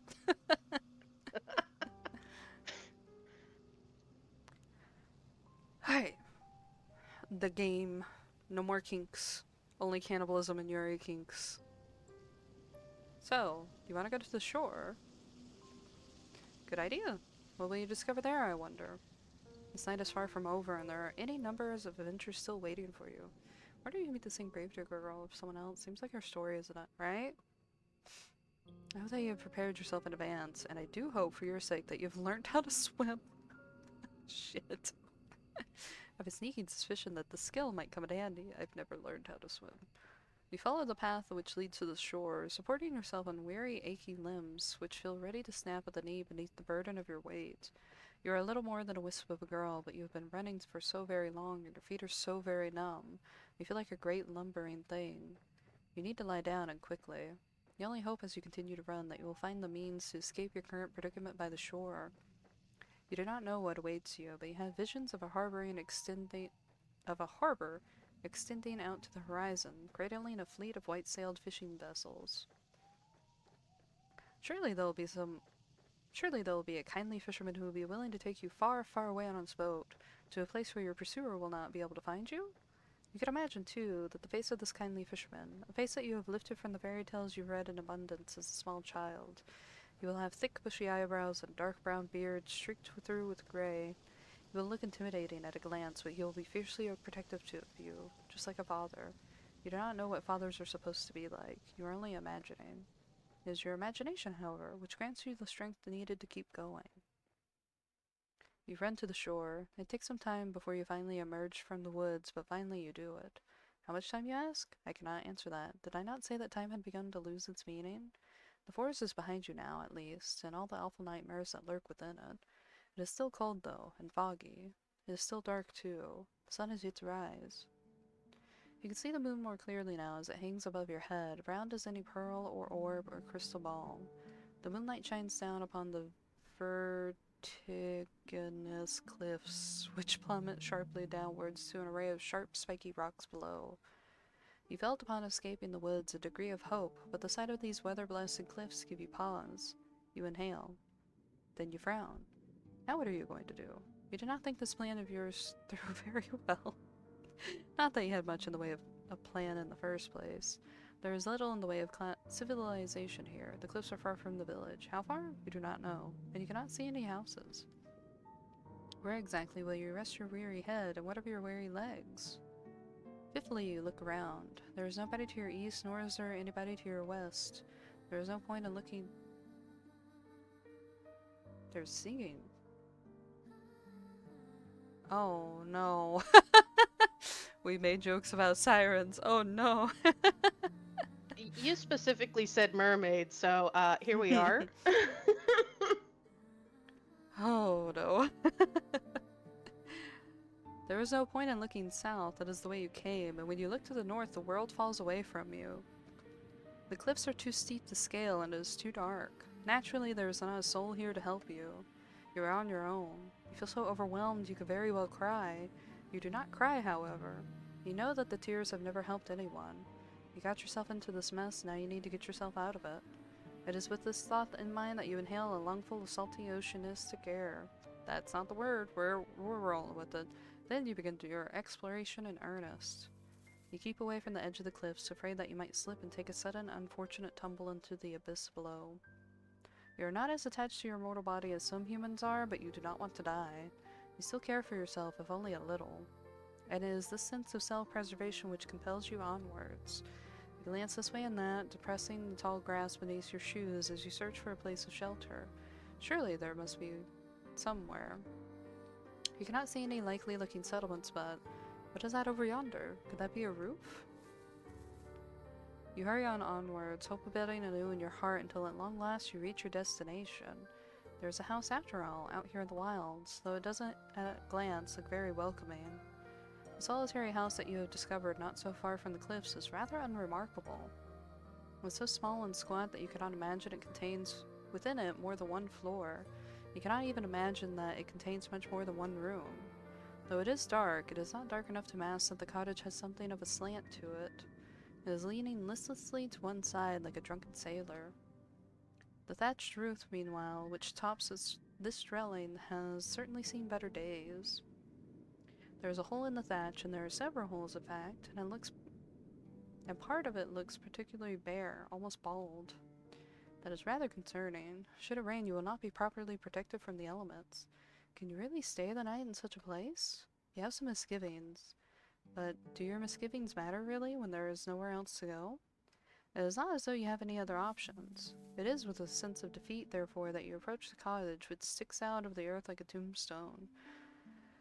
Part of you wants to turn back, but you know that would be foolish. The windows of the cottage are dark, but that does not necessarily mean it's empty. It is rather late at night, after all. Whoever lives here, if indeed anybody does live up here, might as well be asleep. You cannot imagine the owners of this cottage will appreciate being roused so very late at night. You cannot let yourself worry too much about all these small details, however. Otherwise, you will never get anywhere. You swallow, the taste of the salty sea breeze is pungent in the back of your nostrils. Then you rap your knuckles of your right fist on the door. You rap quietly at first, but you do not hear any resultant shuffling inside the cottage. Perhaps you do not use enough strength. Emboldened, you rap your knuckles on the door for a second time, more loudly this time. You wait for a few moments, but still you cannot hear anything. Perhaps the cottage is unoccupied after all. You knock for a third time, then wait. The third time is, as they say, the charm, but for all that your knocking goes unanswered. Well, nobody can say that you did not try. More intrigued now than anxious, your fingers find the handle of the door. You pull it down, and to your surprise it yields easily. The door swings back for you as if by magic, and it feels almost as if this was preordained. You step a foot inside the We cottage. seem to be a lot more accepting of this hovel than we were of the gravedigger. Well, if the narrator is actually the person chasing us, then it would make sense that she was really rude to someone that we were finding a fancy to and being sheltered by. Because she was probably mad and jealous that we were seeking comfort of someone else rather than her. Okay, no, that makes sense. Because the narrator has a weird thing of saying like you, and then will sometimes switch to I randomly. So it does sound like it's someone else and not really our protagonist saying much. You know? Oh. Maybe all those rude things were the narrator and not necessarily us. Yeah, that's what I was trying to Got say. it. That it was the narrator being a cunt to the Okay. gravedigger and stuff. Because it's like, oh, okay. So you didn't want my company, but you're taking the company of this gravedigger chick. You know? I mean, no. And that's why we got makes the a lot brain of horse sense. laughter and stuff. That explains her Funny. rudeness really badly now.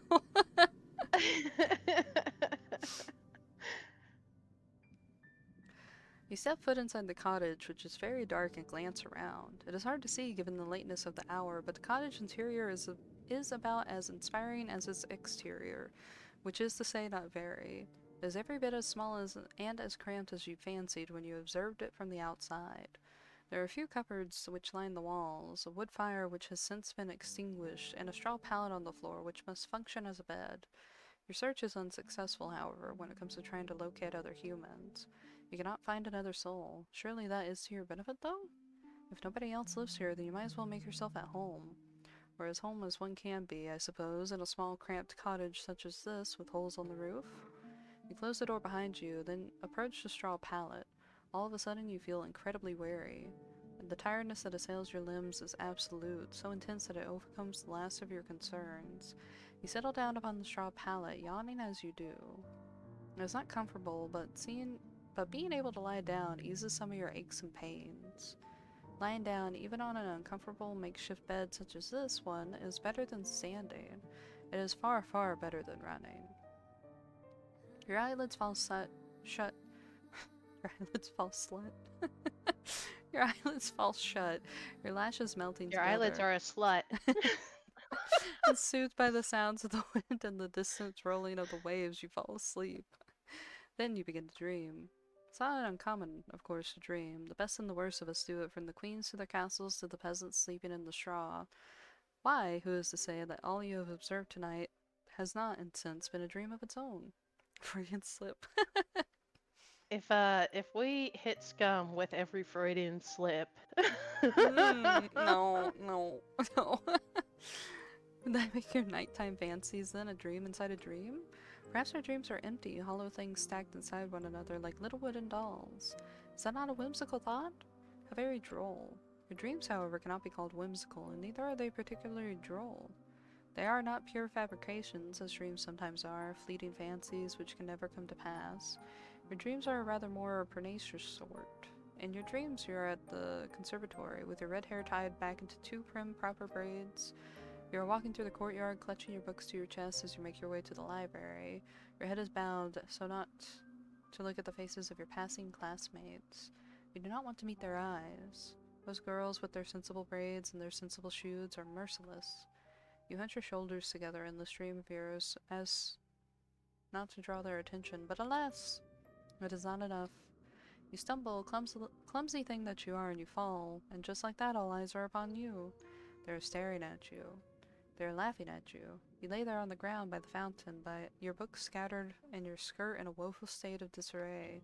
Your knee hurts. Is it bleeding? You examine your injured leg, trying not to cry, and as this transpires, you hear a voice.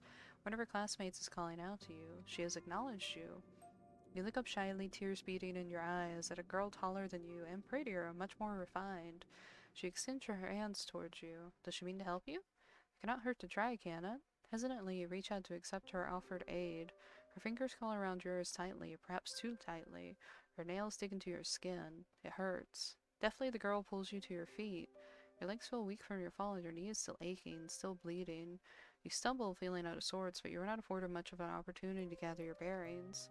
The girl's hands are on your shoulders. She is laughing at you, then she is pushing you. The sound of the fountain and the running water which drums against its basin is all of a sudden very loud. Aww. It is overwhelming. It surrounds you, then it engulfs you. It is cold as ice, and you cannot breathe. The rushing of water continues, echoing in your eardrums over and over, and then? No, you do not want to remember this. What good will it do? It is in the past, where the past ought to remain. These pathways are just taking us down memory lane. Oh, you know what? Okay, alright, hear me out. Hear me out. When I downloaded this game, I did not look a single thing into it because RJ said Cannibal Yuri, and I just went for it. I looked at the artwork, looked at how it was set up, and I was like, cool, we're on it. These pathways. So, whenever we picked the village one... Oh, my tracking's fucked up. Oh well. Whenever we picked the village one, we met a gravedigger, but the dream we had that night after meeting the gravedigger was the MC finding her own grave, and we're like, oh, well, maybe she's dead. I think that was probably her classmates being a really awful bitch cuntness and like making a fake grave of her because they're like, oh, you're dead to us kind of thing. Because now, here we are picking the beach with all the wetness and everything, and we're getting... Shut up. We're getting... Shut up! We're getting... I'm theorizing here, shut up! And we're getting this memory dream of her being, like, thrown into a fountain after, like, hurting her knee and shit. So I wonder at the castle, if we had went there, the dream we would have had would have been probably linked to whenever her parents started ignoring her and how she felt really confined in the castle walls and shit. So... I bet we're going to meet someone mermaid-ish or siren-ish who's going to eat us in a painful way. Painful. Because it's going to correlate to these bad memories of that we're dreaming about again. And to tie this in further, this is all punishment by the person that is chasing us. There might be some weird yandariness going on here, but like mental yandariness, where like the person who is chasing us has the ability to show us things, because like we're having this weird narration through them, right? They're actively commenting on the things that we do in a like very rude and mean way and talking about how they weren't going to leave us alone and stuff. So now they're Mhm. like, okay, you're trying to run away. Here's all these branching paths, but it's just going to show you how fruitful or fruitless it is because it's all tied to these harmful things that you remember from your past too. Hmm. So, I have seen one route in this, and not all of it, but I know how one route ends. Uh, I hadn't seen the Gravedigger one, um, which is why I was theorizing and stuff during that because because I don't know, and I don't know the overall story. Uh, so your guess is as good as mine. What's going on exactly? Except for, like I said, I know one route, so I'm not going to comment on that. Yay. I think it's really interesting, and I didn't realize that the narrator was kind of not the main character, you know, until you had pointed that out. Well, I mean, you also see some of that too, you know, where she's all like, "You can't run Less from me" tripping or than I whatever. expected.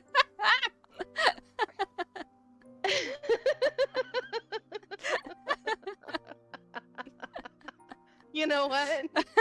That is true, Neko. A lot more psychoanalysis and a lot less tribbing. You know, I was wondering when we were gonna scissor, and we haven't yet. So, Well, we might hit the cannibalism aspect with this one. but I think it's interesting, and I think your theory is pretty sound too. I don't know. Your guess is as good as mine here. I don't know what's going on with that. Yeah, I'm very surprised that wasn't auto-modded. Two Girls, One Cup Yeah, is tribbing. auto-modded, but tribbing isn't.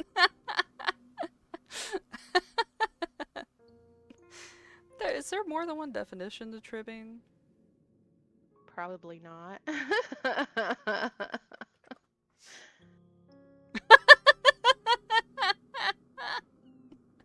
Sorry, I looked up tribbing and I got a million porn sites. No auto uh, definition, so. I kind of would have expected all those porn sites. I just love that you do this in the middle of a stream. I'm not showing y'all shit. Yeah, but still, I this got is no now on photos. your on your search results. It's good to Google things and just have curiosity.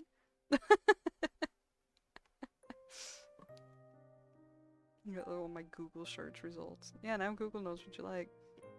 You should definitely Google that. Yeah, let me stream it and then hit the image option and then get banned in like 0.5 seconds. You would too. Like you don't. I'm even guessing there's not somebody in this stream who would report you, but the moment you post the images, somebody is going to pop in who's a new user and it's going to be like, "What's going on?" And oh, You know, I have a story about worse things Googled and how it fucked up a friendship. It sounds what? really ominous, No. actually. Hold on. That Okay, sounded a lot worse. tell me. But ad break starts in 2 minutes. I'm gonna keep reading, and then I'll go on to it on ad break. Ah, Oh no, you have to wait for 2 minutes. Oh I don't think no. I could handle that. Oh no. It is in the past where the past ought to remain. You are never going back, not even in your dreams. Is this a determination which forces you back into the world of the waking with a start? Oh, it is. Okay. Oh, Vic, you're awake. Hi. Woke up at the same time. You gasp like a fish as you sit upright, your eyes unnaturally wide. You feel wearied from a lack of sleep and, with half-lidded eyes, you glance about. It is still dark inside your cottage, the sky visible from beyond the window's splashed sill, with stars. Your cottage. Apparently, it's ours now. Oh yeah, we stole it. Thievery. We came in and we're like, okay, this is ours now. How long were you asleep? Vic, what are you doing? Hey. Stinky. Hey. What are you doing? He's fine. He's just being weird. How long were you asleep? You are not sure. Your dream was so very detailed, it really did feel as though you had been transported to a different time and to a different place. When you inhale, you can taste rank foetid water in your mouth. Tentatively, you pat yourself down, your fingers trailing against the front of your uniform. So vivid was your dream, you half expected to find that your clothes are damp. This is not the case, however. You are, in fact, perfectly dry. Well, now what are you to do? Will you go back to sleep? Sounds like the best option available to you. You are very tired, but your senses feel too overwrought, all of a sudden, for sleep. You do not think you could bear it. On unsteady legs, you rise to your feet, then stand by the window. You look out to the starry sky and to the pitted moon which hangs amongst them, and you frown. You can hear the wind outdoors, howling like an injured animal, and, more softly, the ebb and flow of the waves as they meet the cliffs. But that is not all. What is that sound? Why is it almost like singing? The voice is far away enough that you cannot pick out any individual words, nor hear the individual syllables, but there is a haunting quality to it all. The singer, whoever they are, possesses quite the pretty voice, high and clear like a bell. The song is a melancholy one, which stirs at your heart. Curiosity takes root inside of you, as it did during that fateful day you found that book in the library. Logically, you should know not to go outdoors to seek the source of that singing, but emotionally? That is another matter altogether. You really should have learnt your lesson by now. You should know better than to go sticking your nose into the business which that does not concern you. Oh, there's the ad break. Oh, leaning back, hitting the ad break thingy. I'll put it on my tibbies instead of my face. There we go.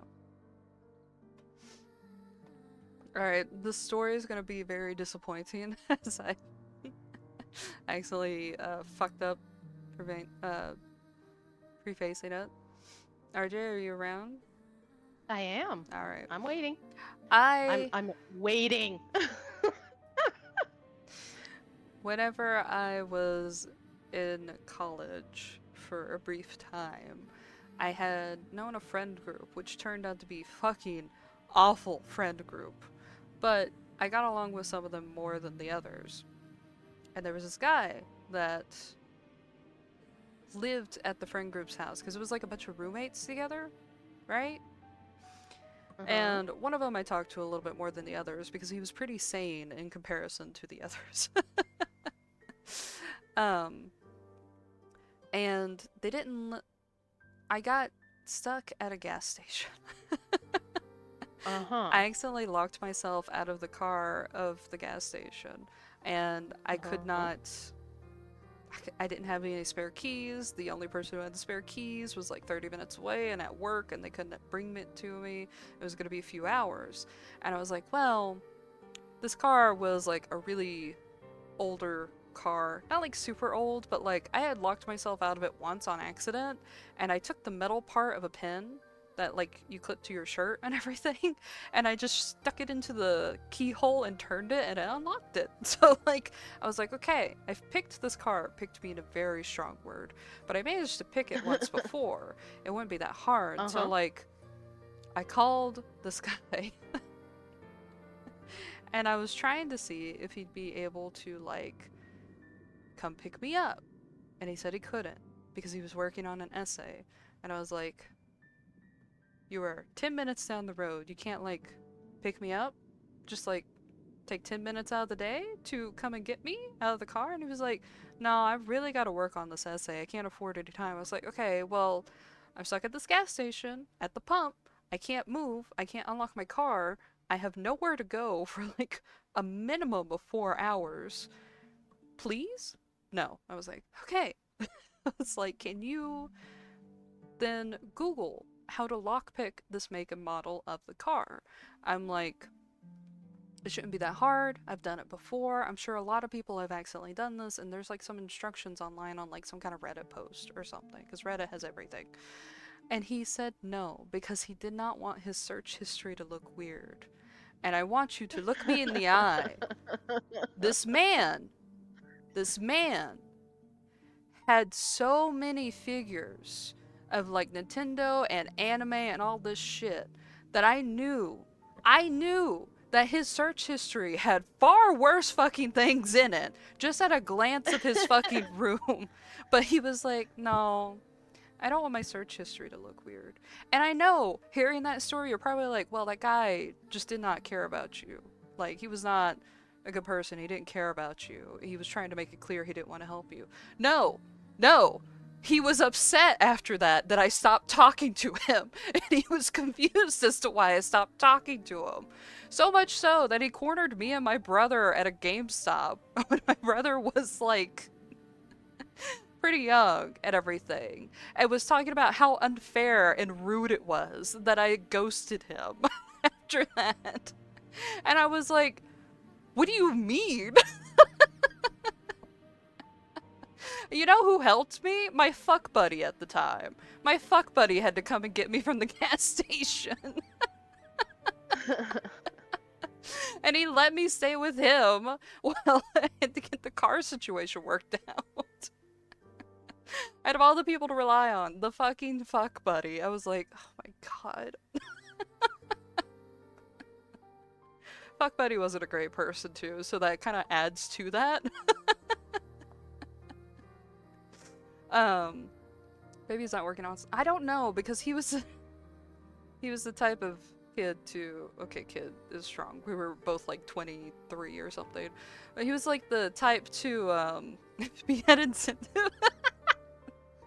True, but he was the type to where people would pay him to write essays and everything, and it's possible he had a time limit, but again, I cannot stress how much that dude lived 10 minutes down the road and would not pick me up or even spare a second to fucking Google something for me. But he had all the time in the world to respond to my messages as fast as fucking possible. Anyway, that was the Google story. That's it. And yes, I have far worse things in my Google history than tribbing. I don't care to Google things like that. I don't. They're gonna know, even if I don't use Google. They're gonna know. I think I was told to. Yeah. I'm still shocked that he was shocked that I stopped talking to him after that. The self-awareness was not there at all. He was like, "You're such a bad person to like cut me off after that," and I was like, "No." I was like, no, I'm not. And I blocked him. I was like, leave me the fuck alone.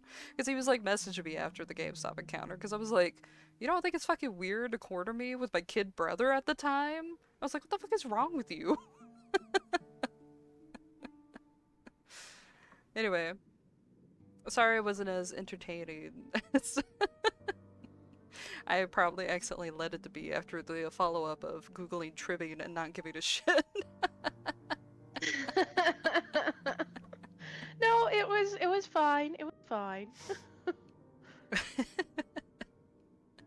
I did expect something more though. I expected you to have searched something and like, I don't know, roommates or whatever suddenly getting a bunch of stuff, because obviously I've talked about it before, how I haven't had an actual place to live permanently for the last year. So I've lived in lots of people's general IP addresses.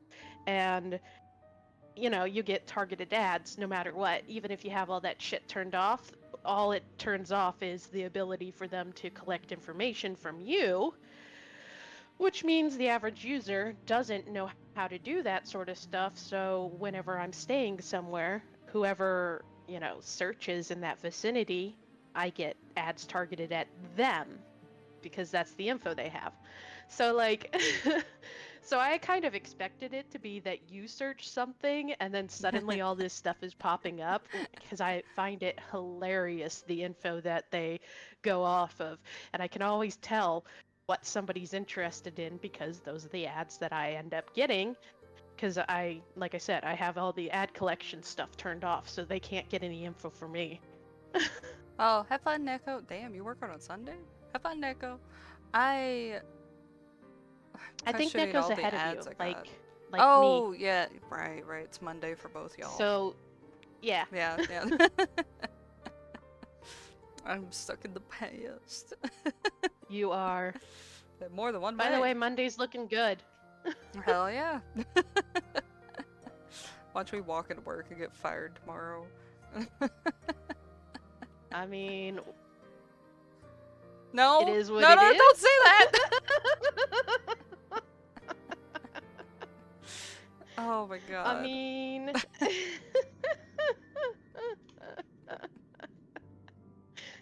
You were so rude. You were so mean. yeah.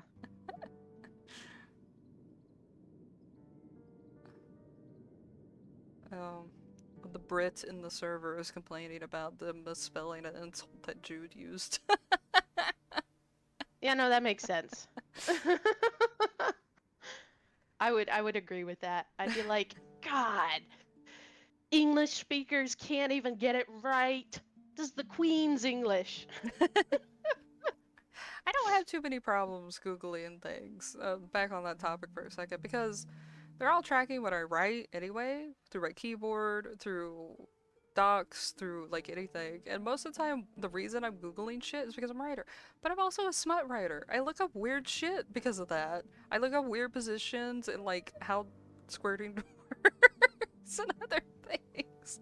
And then I get Well, really stuck on like, and like just looking at all this research, it's like, okay, okay. you do realize that you can like turn on privacy modes for that That stuff, right? privacy mode's like fake, essentially, isn't it? Like it says that it's like, oh, it protects your cookie and everything, but like they still like track what you look up. No, not exactly. Well, my FBI And then agent's and then having a on top of really that, fun time. I was gonna say on top of that, you can also not use Google. That's the biggest one, is Google's not use ingrained into Google. every fucking thing. It's so hard to get out Yeah, but of. that is true. I've been working on decentralizing a lot of my stuff. I don't use Google anymore. I don't even use Chrome anymore.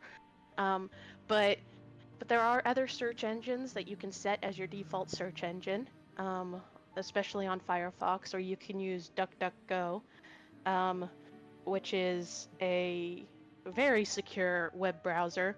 I know Um, about DuckDuckGo, but I think they've also had bad AI allegations with them too. Probably. Like the AI is something we can't really get away from, Yeah. but you could not use Google. like like pretty much that's the biggest thing that will help you out here is not use. Yeah. Meh. Meh. I know, like I'm just too tired to work through like what 15 years of Google usage? More than that? That's really hard to disconnect from. I can do it by like different browsers and everything, but all my phone shit, that's impossible, dude. That's so hard. Alright, we have yapped for like 15 minutes about not game stuff. Whoops. Whoops.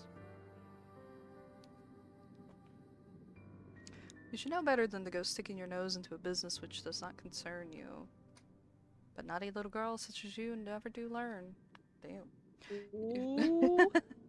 You cross the old fisherman's cottage as though in a dream and then reach for the handle of the door. The handle depresses easily enough beneath your grasping fingers and the door opens with a click. The rest of the world yawns before you, framed in the doorway, all of it bathed in moonlight.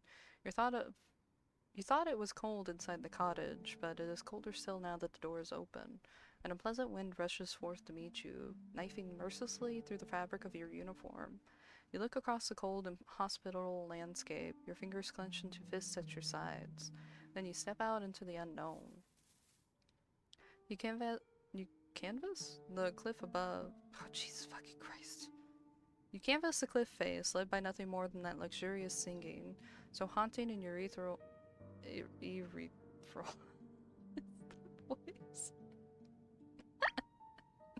As it hangs on the breeze, it would be enough to send 1,000 ships off to war. You keep walking into the night until you reach the very edge of the cliffs, where they drop downwards into empty air. You ought not to go any further, but the voice has yet to cease.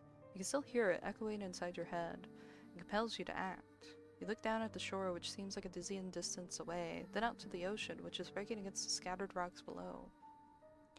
Your eyes narrow with determination. Then you take a step towards the cliff. These cliffs are steep and the rocks below them are sharp.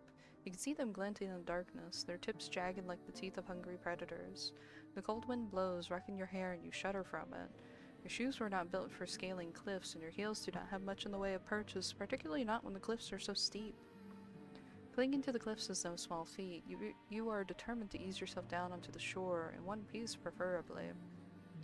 The wind is so powerful, it feels as though there is something deliberately malicious to it. You wonder during your descent if that means to knock you off your perch on purpose, to cast you down to the rocks below. Well, if that's what it wants, then you refuse to give it all the satisfaction. You can be awfully stubborn at times, and now is one of them.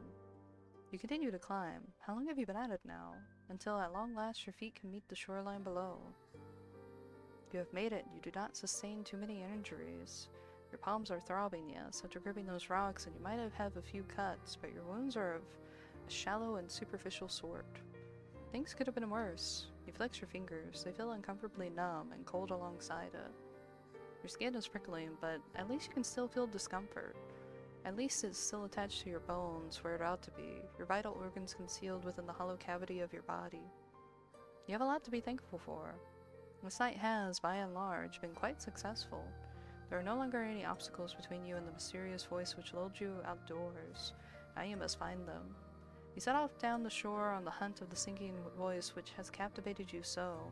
You sidestep sharp, jagged rocks which shut out of the sand like teeth. The rocks which cannot be circumnavigated. Meanwhile, you clamber over. All the while, the sound of the sea mingles with that of the singing. It provides an urethral, not urethral, haunting backdrop to your exploration, one which further adds to the surreality of your moonlight stroll. The waves lap against the shore, then recede shyly, pushed and pulled by the bleached white moon which hangs overhead. The ocean that you have seen in your library books were all blue as sapphires, but this ocean is different. It is so late at night it looks black instead. The undulating surface of the water reminds you of a mirror, though its depths are even deeper, and much more mysterious. A sense of foreboding... foreboding... A sense of foreboding settles upon you, but you try to quash it. Do not let yourself be afraid. Ooh! Part of your world, you stumble upon a scene plucked straight from a fairy story. Okay, that was the achievement I got. You round a corner, your feet unsteady on their sensible brown shoes. And then, at long last, you see her. There is a woman sitting upon a rock out in the ocean. The woman's eyes are closed and her lips are parted, her expression soulful. She is singing. Her hair, which is fair, flutters around her face like a shroud, which adds to her overworldly aura. Her eyes might be closed, but her lashes are long and luxuriant, like a doll's. Her lips, meanwhile, are parted in song, are soft like the fleshly plucked petals of a flower. Her face is perfect, as are her proportions. Are we gonna ignore the, bone? Wrist attachments Bones. there? Yeah, right? Her neck is tall and Fish slender, like the stem of a bones. flower. Sure. It's for the lower half of her These are body, definitely fish meanwhile. bones. Definitely, totally. Well, there's nothing like anything you've ever seen before. It is here, and here alone, that the woman betrays your narrow human definitions of beauty, for her legs are non-existent. Rather than two awkward appendages, this woman has instead the sleek, shimmering tail of a fish. Is she not, then, a human? She cannot be, not with a tail like that. Oh, in the dream you called your roommate, not roommate, you called your classmate pretty. The one that, like, reached a hand out to you before pushing you into the water. And we did, You know, yeah. You gotta pay attention on this, if this person pushes you into the water. She cannot be, not with a tail like that. This unusual sight makes you gasp, and quite audibly at that. You do not mean to be rude, but you cannot help yourself. Humans tend to react poorly to things they do not understand. At least you do not scream, that would be even ruder. Oh my! You meant to observe the mermaid reminiscence. But it would appear that your shocked gasp was loud enough to attract her attention. The fish-tailed vision sitting upon the rocks was looking at you. Her gaze is so piercing it almost feels as if she was looking right through you. Your heart seems to stop inside your chest, as if by some manner of magical spell. You thought the mermaid pretty when you first observed her, sitting on that outcrop of a rock, her face turned in profile. Now she is looking at you, however. You can see that you were mistaken. She's not just pretty, she's beautiful, so much so that it is almost unnerving. She looks as though she has stepped out of the pages of a picture book. She is simply too perfect to belong in this world. Perhaps she's some kind of vision? A waking dream? A hallucination? But no, she is none of these things. Her tail might be an impossible thing, but its scales look slick and wet regardless, like those of any fish one might find at the market. The scales are iridescent, and bathed beneath the light of the moon. They seem to glow.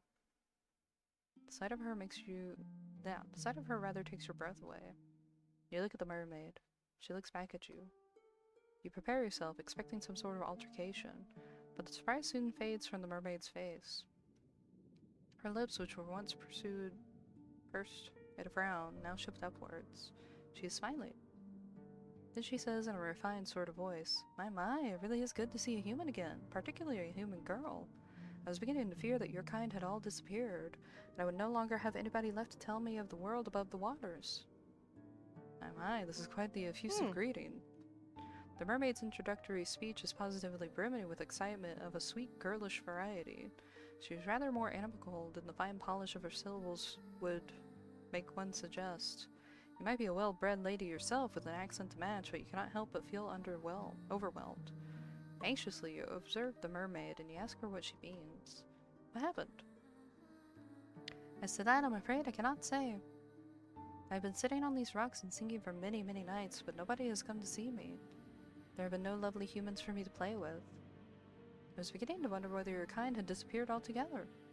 I feared some sort of manner of calamity had occurred while I was slumbering beneath the water's surface, and your kind had been eradicated. You shudder, then reassure the mermaid to the contrary. You do not know about the humans she used to speak with, but you, at least, have not been eradicated. You are still here. Yes, well, I can see that, the mermaid answers with a light laugh. It really is a relief. My fellow merpeople who live beneath the water told me not to worry so, but I could not help myself. I've always been fond of you humans. It was rather sobering, sitting here night after night all on my own. It gets so lonely here. Now that's an interesting turn of phrase. It catches inside your head like a bird. Again? Yeah. Have you heard it before? Oh, it's the exact same line. Yeah, it is. So, dear human, did you say that you're unfamiliar with these parts? Hesitantly, you examine the mermaid. Thoughtless though you might be, at times you're not so very self-centered that you cannot detect the note of longing in the mermaid's voice. It is evident as she looks at you that she is hoping for a particular answer to her query. This answer, alas, is not one that you can furnish her with. You do not want to lie to her. It is after some hesitation, therefore, that you reaffirm your earlier words, though this time you embellish them. You tell the mermaid that you are a traveler from a far-off land, one which is very dissimilar to this one. It is not a complete fabrication. You tell her that you have only just arrived at the shore and you are unfamiliar both with your immediate surroundings and those further afield. I think that's the answer she wants, bud. If there is a village nearby, then you would never set foot into it. You do not know what this village is like, nor how many inhabitants it boasts.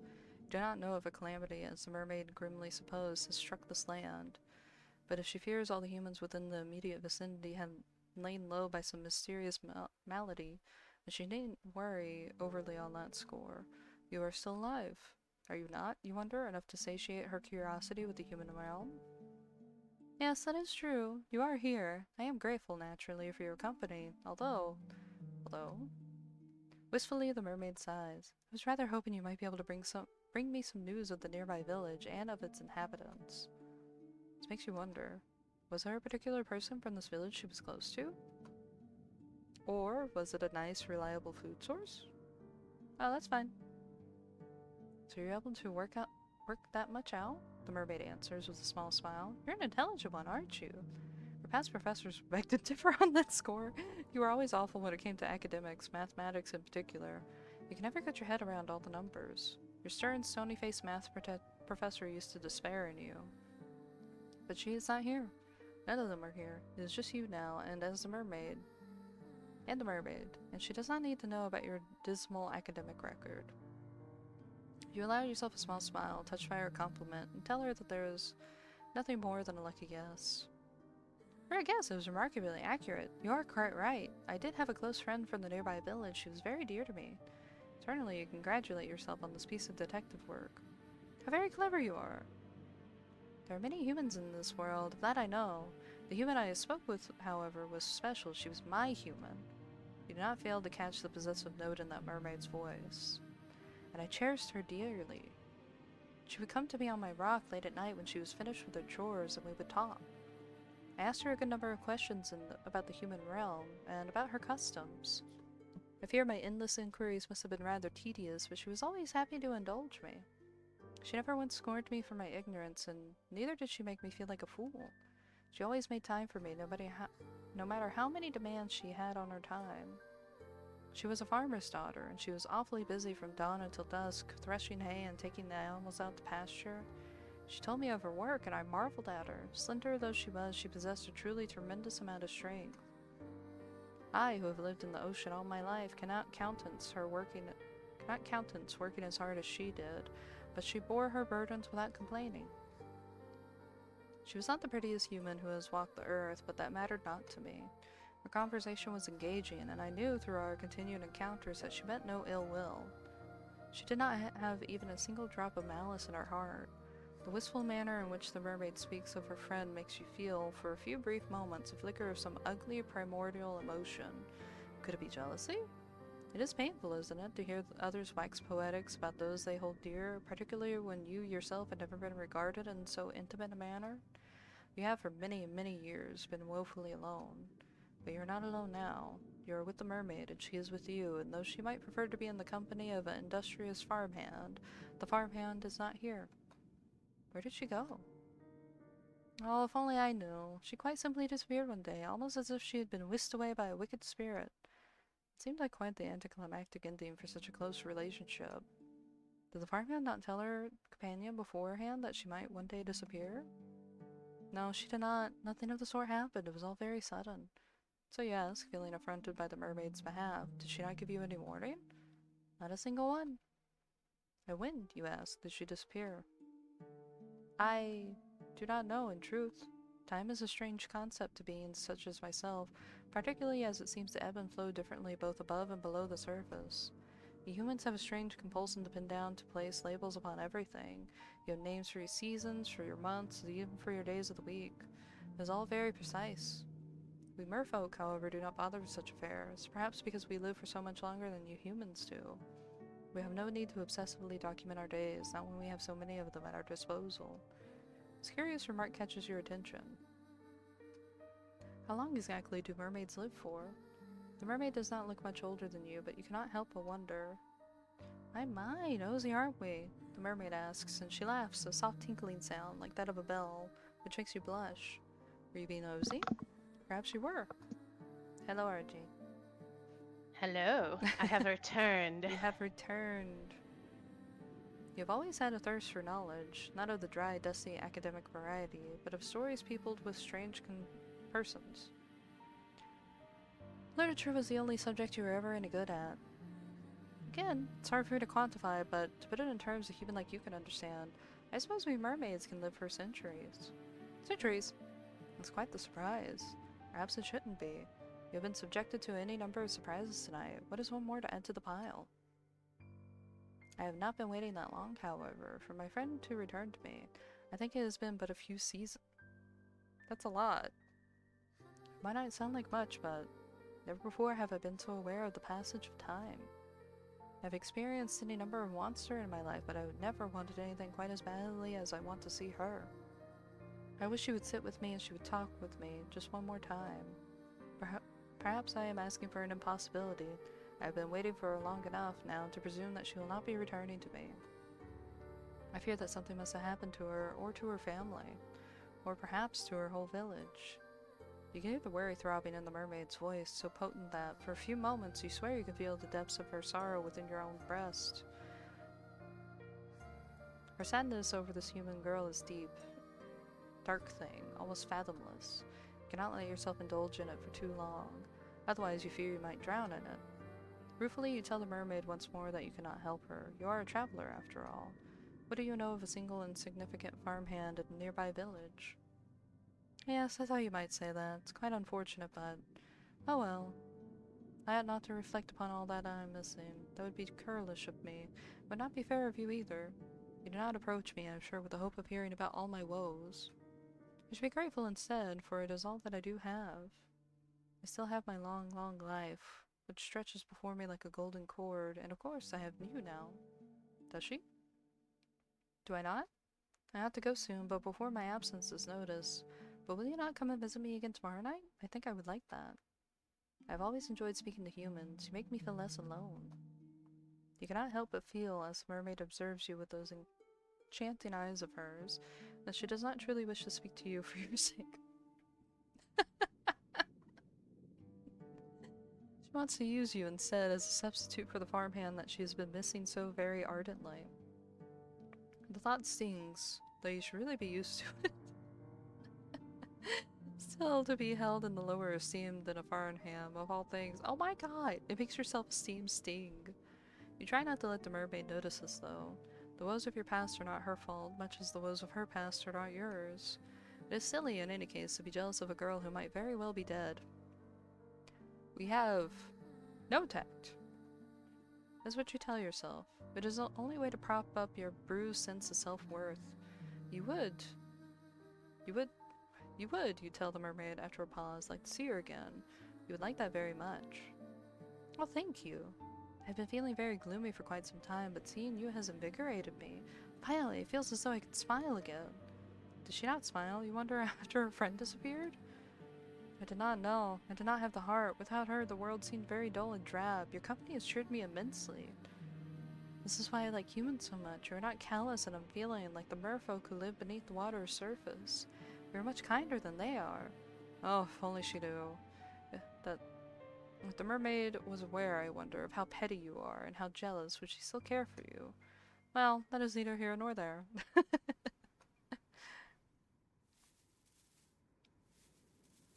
You agree to meet with the mermaid come sundown the following night, then make your slow stumbling way back up to the cliffs, then to the cottage you have purloined as your own. Once indoors, you settle upon your pallet, and then you close your eyes. The sighing of the wind outside and the distant rolling of the waves against the rocks do not disturb you. You feel, after your midnight encounter of a murish kind, quite at ease, perhaps prematurely so. What happened to the icy fear which prompted your frantic flight through the forest? Where has all that gone? Do you not think that you are being a bit complacent? No? Oh well, you will. The following morning, when it arrives, is cloudy and overcast. It is not a particularly pleasant morning, but at least it is not raining. That is some small consolation. You rise from your straw pallet, stretching, then glance about the interior of the fisherman's cottage. It looked dilapidated last night, when much of it was obscured by the shadows, but it looks even more so when subjected to the morning light. The cottage interior has this distinct, disquieting appearance of having been abandoned in a hurry. There is broken pottery strewn about the ground, and a singular wooden chair, which once must have stood by a singular wooden table, is lying on the floor. The doors of the cupboards, meanwhile, are ajar, the shelves within depressingly bare. A quick search reveals a handful of edibles, but there is precious little to be getting on with. If you wish to live here comfortably, you will have to look into foraging. You ate very little last night, and your stomach is empty. It was the mal-counted rumblings of your stomach, in actual fact, which roused you from your slumber. But your body seems to be very far away indeed, much like the gray clouds which choke the sky. You are not thinking of your own physical discomforts. You are dwelling instead upon the events of the night prior. You cannot help but think of the mermaid. Did you truly meet an aquatic maiden last night during your nightly stroll when you could not sleep? It sounds unreal, especially now that the sun has risen and the shadows from the night prior have dispersed. You cannot quite believe it. It must have been a dream, but why then can you recall it so very clearly? You help yourself to the scant food and drink available to you, all while thinking of your next course of action. Now what are you to do? You plan, of course, to return to the shore come nightfall so that you might once again see the mermaid, but the night will not arrive for quite some time. You need to find some means of keeping yourself occupied until then. The uninspiring interior of the cottage does not furnish you with any particular ideas, so you decide to go for a walk. Your soul still ache after your exertions last night, but if you go slowly, you ought to be alright. That is what you hope, at least. You do not want to spend much longer than you have in the fisherman's cottage, no matter how cold it might be outdoors. It's almost as cold inside as it is out, and in any case, the cottage is far too small. You leave the cottage behind you and set off. You do not know where exactly you are going, but you suppose it does not matter overly much. You do not have any particular destination in mind. Your meanderings lead you to the cliffs, which are steep and sharp. They droop to the shore as a perilous one, so much so that you have to wonder at how you were able to descend the cliffs the night prior to meet the mermaid. You're rather more determined than you ever realized, though I, of course, could have told you that much. You're surprisingly capacious for such a small, slender human. You walk along the side of the cliffs, keeping a sensible distance away from the drop to the shore. You might have survived last night's excitement unscathed, but you do not fancy trying your luck. It would be so like you, really, to avoid a drop in your death in the darkness, only to stumble during the morning's light and to take an irreversible tumble. Your fortunes have never been to the fairest. I wonder, though, why you're gonna try to crawl down the left side. Okay, there we go. I was like, why don't we, like, try to find a way down to the water?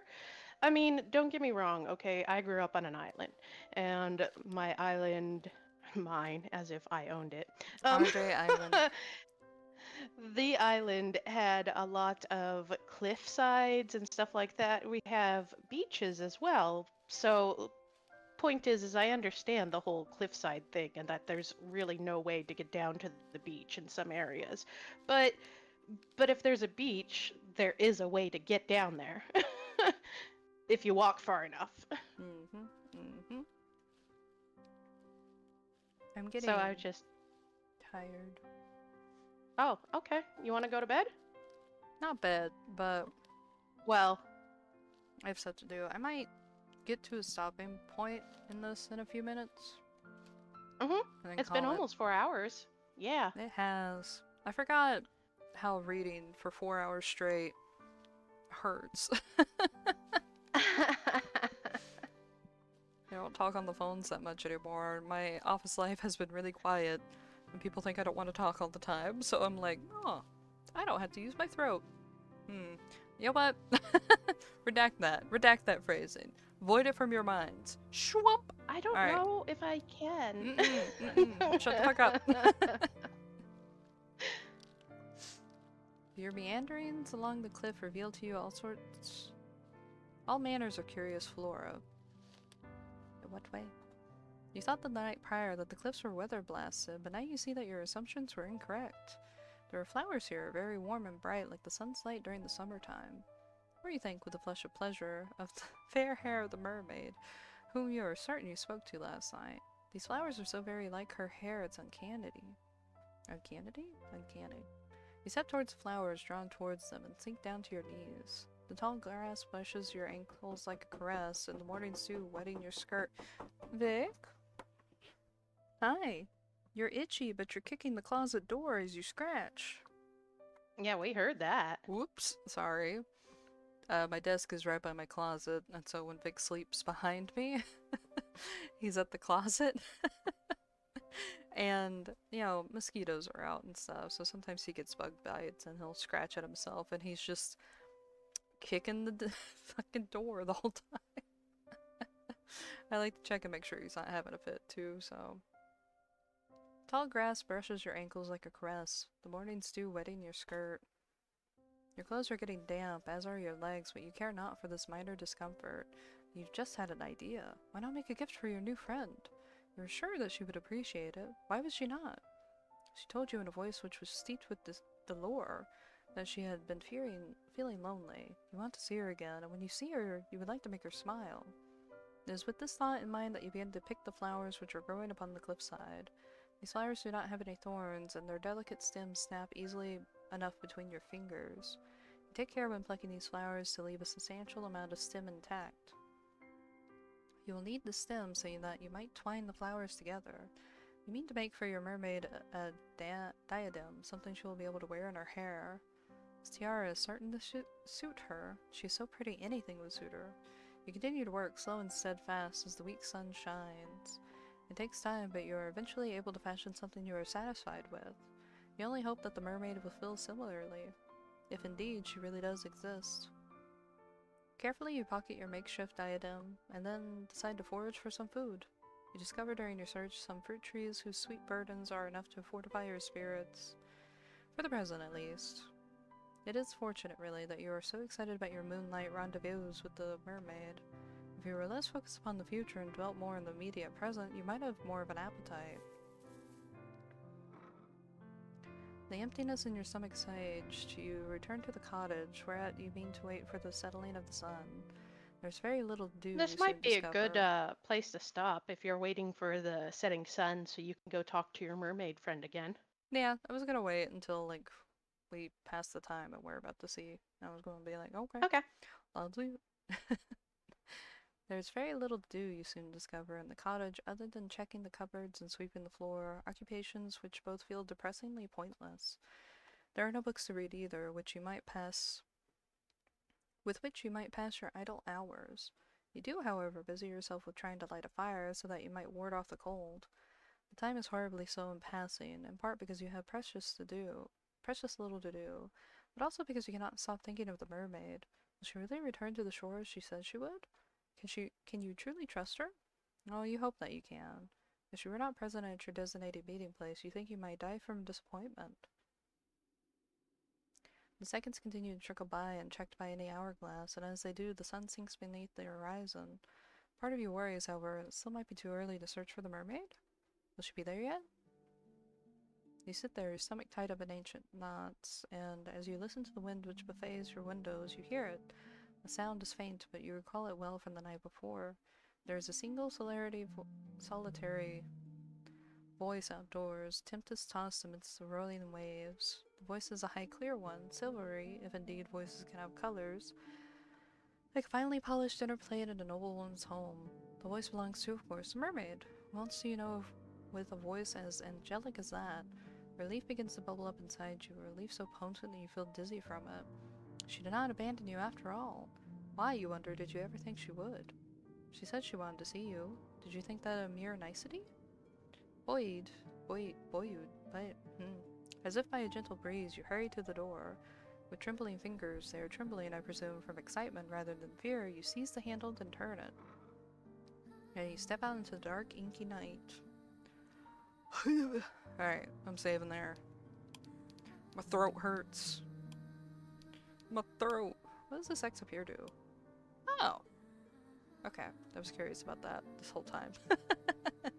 Because I was like, oh, that's just to get out of the game. I was like, but no, there's an exit button right here. Rip throat. I know, I'm not the throat goat. It hurts. This is locked. I'm excited to see what the locked thing is.